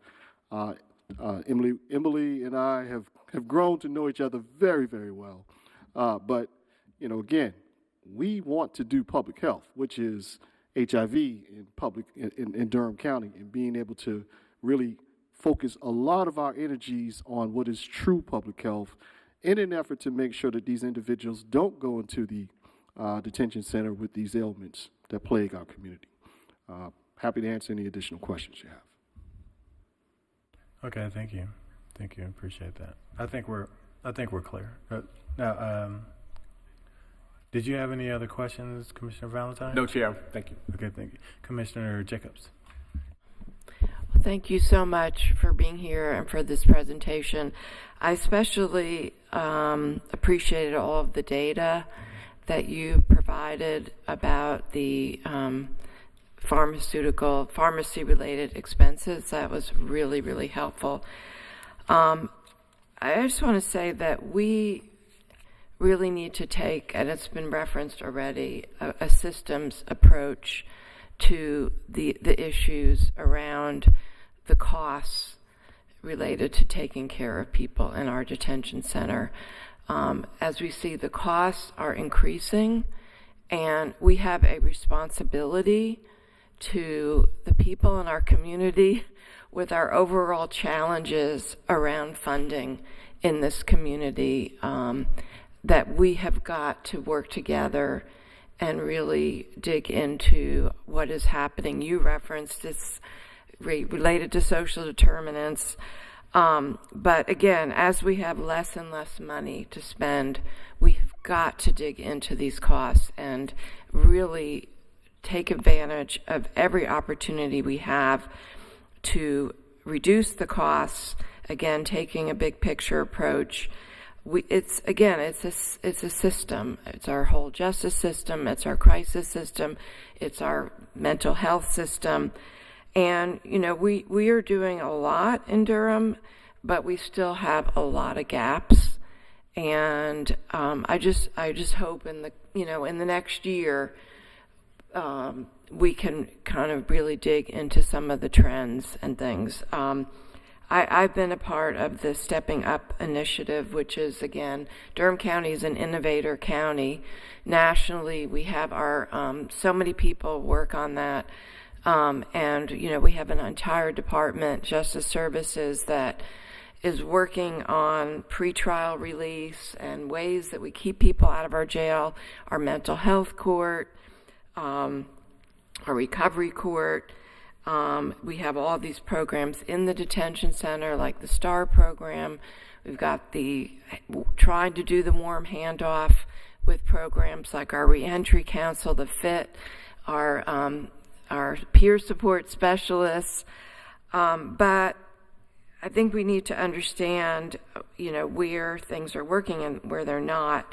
I know we have a great forensic act team now that is helping people specifically re-enter. But as was mentioned, I think the sheriff mentioned it and Director Humphreys mentioned, we don't have, because we deinstitutionalized psychiatric care in this country, we don't have places for some of the severely mentally ill people in our community that leave, that are either picked up through IVCs or through release from the prison or the detention center to recover with long-term care. And I know that is something I hope that we can look at, maybe if this is part of a bigger conversation, but how do we do that? Is it through partnering with Duke Regional? Is it with our Recovery Response Center? Maybe having 1 or 2 beds that people can be in for long-term care. Right now we have a problem with IVCs that the magistrate right now, and I don't know if Sheriff, if you're familiar with this or maybe you can help, that they you all would take folks to our Recovery Response Center to get the care that they need for involuntary commitments. Right now they're getting sent to Duke Regional. Duke Regional stabilizes them for like 24 hours and then they're out the door and back on the street again. So if you might be able to help with conversations with the magistrate to have your folks, law enforcement, in the order to take people to the Recovery Response Center, because we're paying for that place and they are willing to have people stay for longer there to get stabilized. So that's something that I've learned about being part of the Stepping Up initiative. And around the HIV, I guess Rod, there you go, Rod. The county started funding an HIV navigator years ago because we do have a big disparity. So I think we need to revisit, maybe get an update from them on this issue. But bottom line is we need to keep people out of our jail in the first place. through through diversion, 911 diversion, getting help in our community through all the, as we're doing a violence prevention plan now, right? How all the things the sheriff mentioned, how do we keep people out of our jail in the first place who shouldn't be there? Because it's just not fair for them, and it's not fair to the taxpayers in our community. We shouldn't be running a mental health facility in our detention center. I really hope we can look at also partnering with the state on the capacity restoration program, because I just can't believe that whatever it's going to take for transportation, it's not going to be a win-win if we get people somewhere else getting that capacity restoration and their care, and then getting them to trial. And the last thing is we have to look at the numbers that are happening in our justice system. Why are people sitting in our detention center waiting for trial compared to Wake County? What is going on? I think we've got to work with our DA and everybody on that side. People need to be disposed. They shouldn't have to be sitting there with our staff taking care of them. They need to have their cases come to trial and be disposed of. And why is it taking so long in Durham? So again, these are systems issues that I really appreciate what you all are doing. And I would ask if we could get maybe at May for Roshana and her team to come and present with Dr. Knaut about our mental, digging in more about what are the other pieces of the puzzles here, and getting more, like everyone here, learning about the Stepping Up initiative, the sequential intercept map, and like what happens when people leave the detention center. How is that going with the FIT program and all those other things, so that we can really understand the system and how we can do better. So thank you. All right. Thank you, Commissioner Jacobs. I had a question here. So a lot of times when I look at this, so in your presentation, there was a lot of cost, numbers, dollars, and so forth. What are outcomes? What do you shoot for outcomes? So on the last slide, I see like 100,000 plus consults in correctional facilities since inception, 3-minute average provider response time, around 65% acute calls treated safely on site. So when you're working with our detention center, what are we shooting for? And what are these numbers in relation to what we're shooting for? So like, what are the goals? What are the outcomes? We're spending the money. I see the cost. I see the spend. I see all of that. I don't really know if it's high or low, just kind of dependent. But what I look for are goals. Like, what should we be? What is our return on investment, and what's actually happening here? Well, I want to preface this by 100,000 consults is through our whole platform of using the systems, not just Durham County. And the 3-minute response time is really just how quickly they're going to be able to see an emergency room provider. Right. But what we would like to see is a higher and higher number.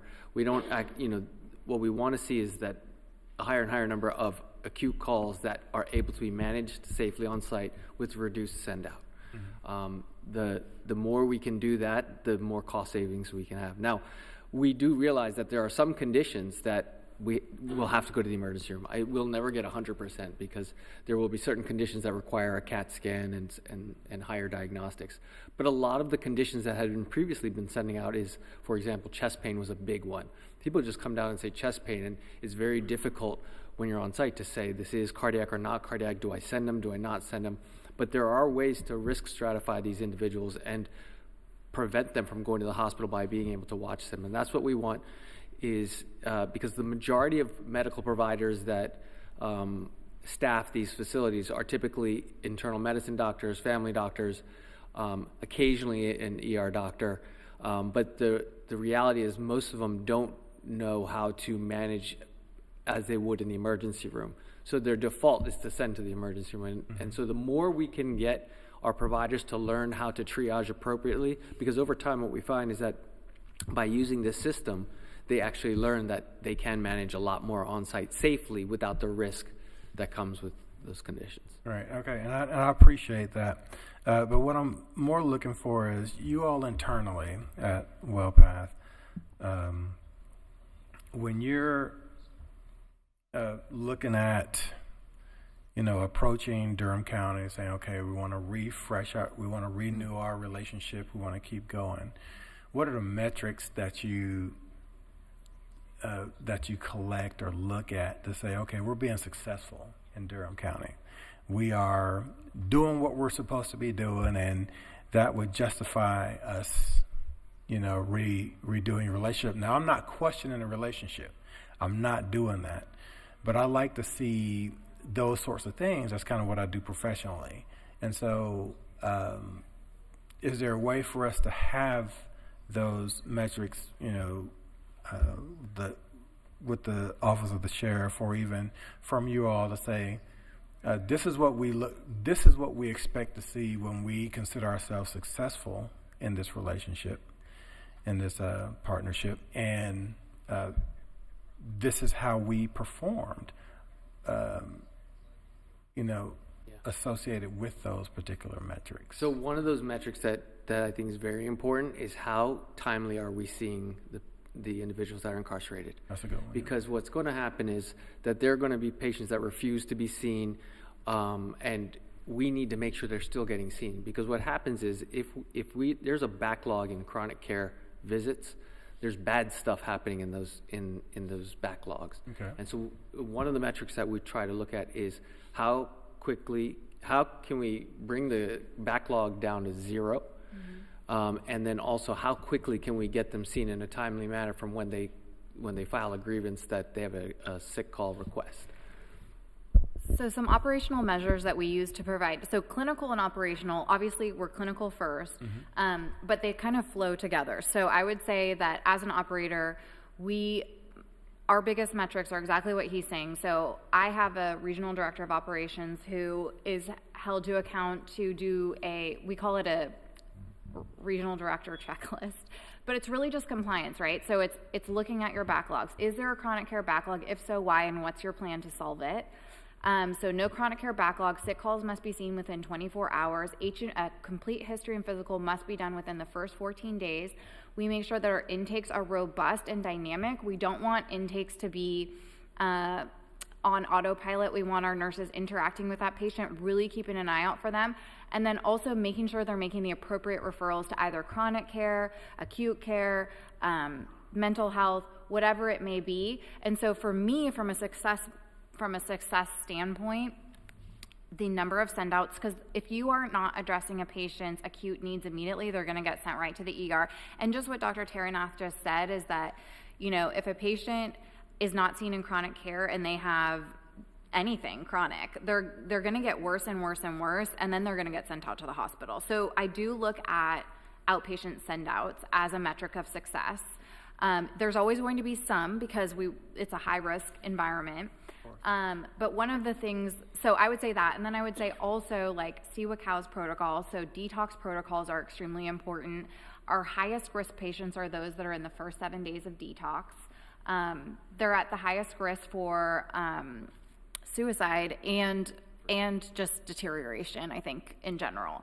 And so CWCAOs have very specific clinical metrics. So making sure that your patients are seen. We have to check on the patients every 8 hours. We have to make sure they're hydrated. We're checking their vitals every 8 hours, like basically keeping a really, really close eye on our patients that are detoxing. And then, of course, medically assisted treatment is the same kind of clinical oversight. That's why we have a whole separate matrix dedicated to that medically assisted treatment. And so we have a daily whiteboard, and it's basically where the provider, the HSA, like our administrator, the nurses, basically everyone kind of goes over their high-risk patients. So like we've got 3 pregnant patients, we have this person in the hospital currently, we've got, 40 people on CWAs and 8 people on like whatever it is. We go over kind of all of those metrics to make sure that everyone knows their daily assignments and they understand where they are clinically needed to act. And so anytime, to Dr. Taranoff's point, anytime one of those metrics kind of gets out of whack, that's when we start having conversations about pulling it back in line and making sure that we're addressing clinical needs. I deeply appreciate that. I don't really want to get into weeds like the whiteboard kind of thing, but like the higher level measures of what makes it successful. What do you look at to see that you're doing what you're expected to do? That's really important to me. So I really appreciate you explaining that and kind of walking through just kind of the higher level parts there. Absolutely. So thank you. That answers my questions. So thank you. See, everybody's smiling because they know I asked about that kind of thing. So, one other thing about that, there's also a lot of clinical standards that we hold the providers to, for like their diabetes, making sure they're getting better over time. Right. So. Okay. Thank you, Sheriff. Yeah, I would just add, Chair Lee, that's an excellent question, and the WellPath team answered it the way I wrote it down. We want to reduce those outpatient visits because that's a whole nother level of risk. We want to treat those inmates as best we can to lower the risk of whether it's dying in the jail from the illness or a suicide for depression, working with mental health.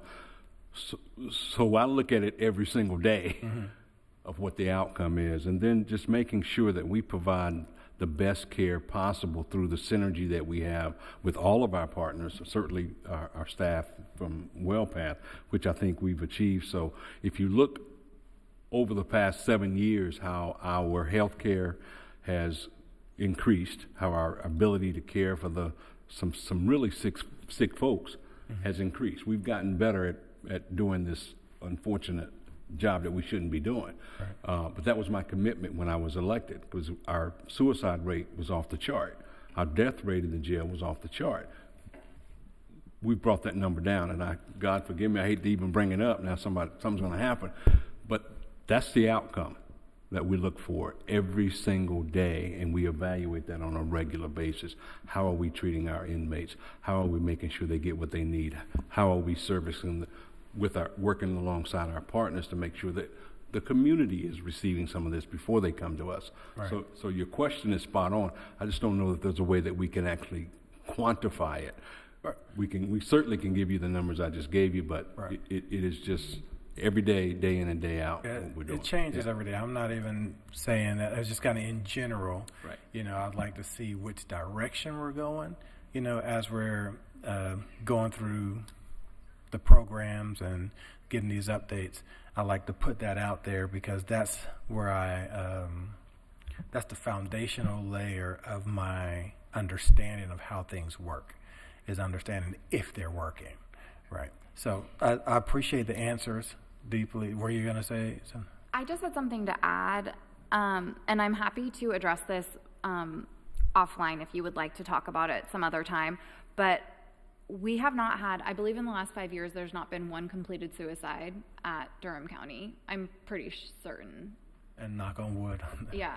Yeah. And then anytime there is an adverse event in the jail, whether it be a death of any kind or a patient that we're concerned about, we have these internal calls. So if it's a patient that has a number of chronic care issues, they're a particularly complex patient and we're a little worried about them. For example, if a patient goes on a hunger strike or something of that nature, we would have an internal, we call it a morbidity review. And so it would be someone from Dr. Taranoff's team. I'll let him. Yeah, it's a multidisciplinary team. So we have nurses, we have physicians, we have attorneys.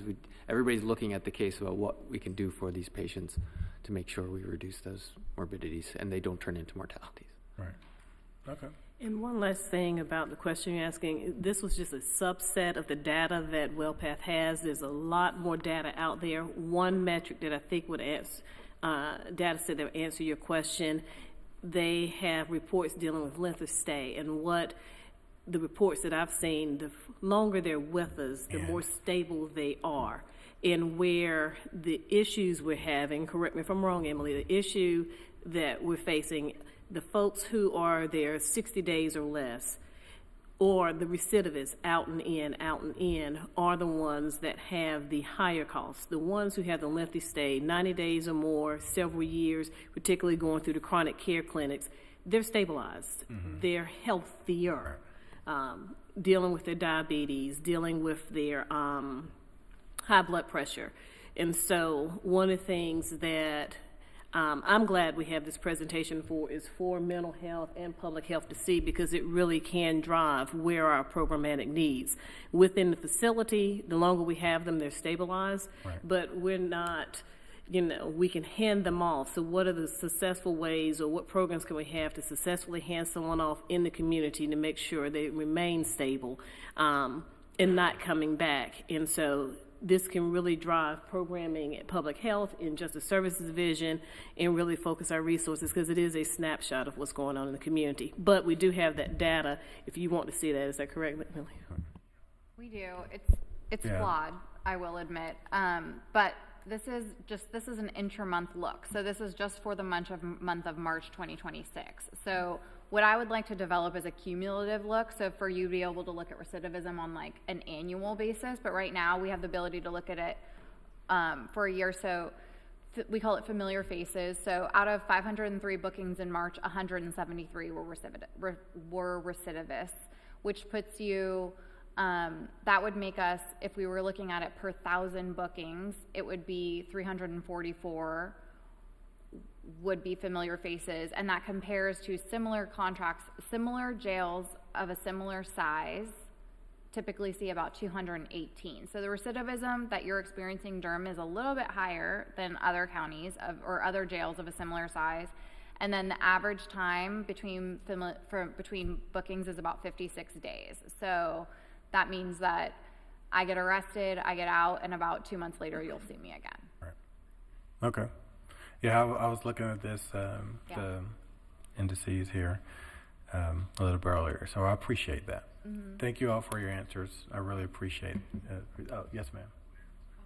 I just want to mention, one is policy. We didn't bring this up, but one of the biggest cost drivers is that when people come into the jail, their Medicaid benefits end. So, it has been a big national and state priority for counties for us to be able to continue to have Medicaid coverage. That would be a big difference for us in terms of the costs if that happened. So I just want to make sure we didn't forget to talk about that. Also, I was going to ask when Roshana, if you could come back maybe in May. Roshana, and I've been working with Roshana and Ryan Smith from the HEART program and a lot of other folks on a Durham Familiar Faces initiative, and they have been doing a pilot, which I think it would be good for you to give an update on, because related to this number that you just, this is great, the slide that you just shared, because we have what revolving door between the jail, the emergency department, and our home unhoused folks are familiar faces. And so how are we doing around that? And this ties into also the city-county homeless plan. Again, getting back at that. So if we could get an update. And then Sheriff, I forgot to ask, are we still doing a mental health pod in the jail? And if so, what is the status on that? Yes, we are doing the mental health pod for male and female. Chief?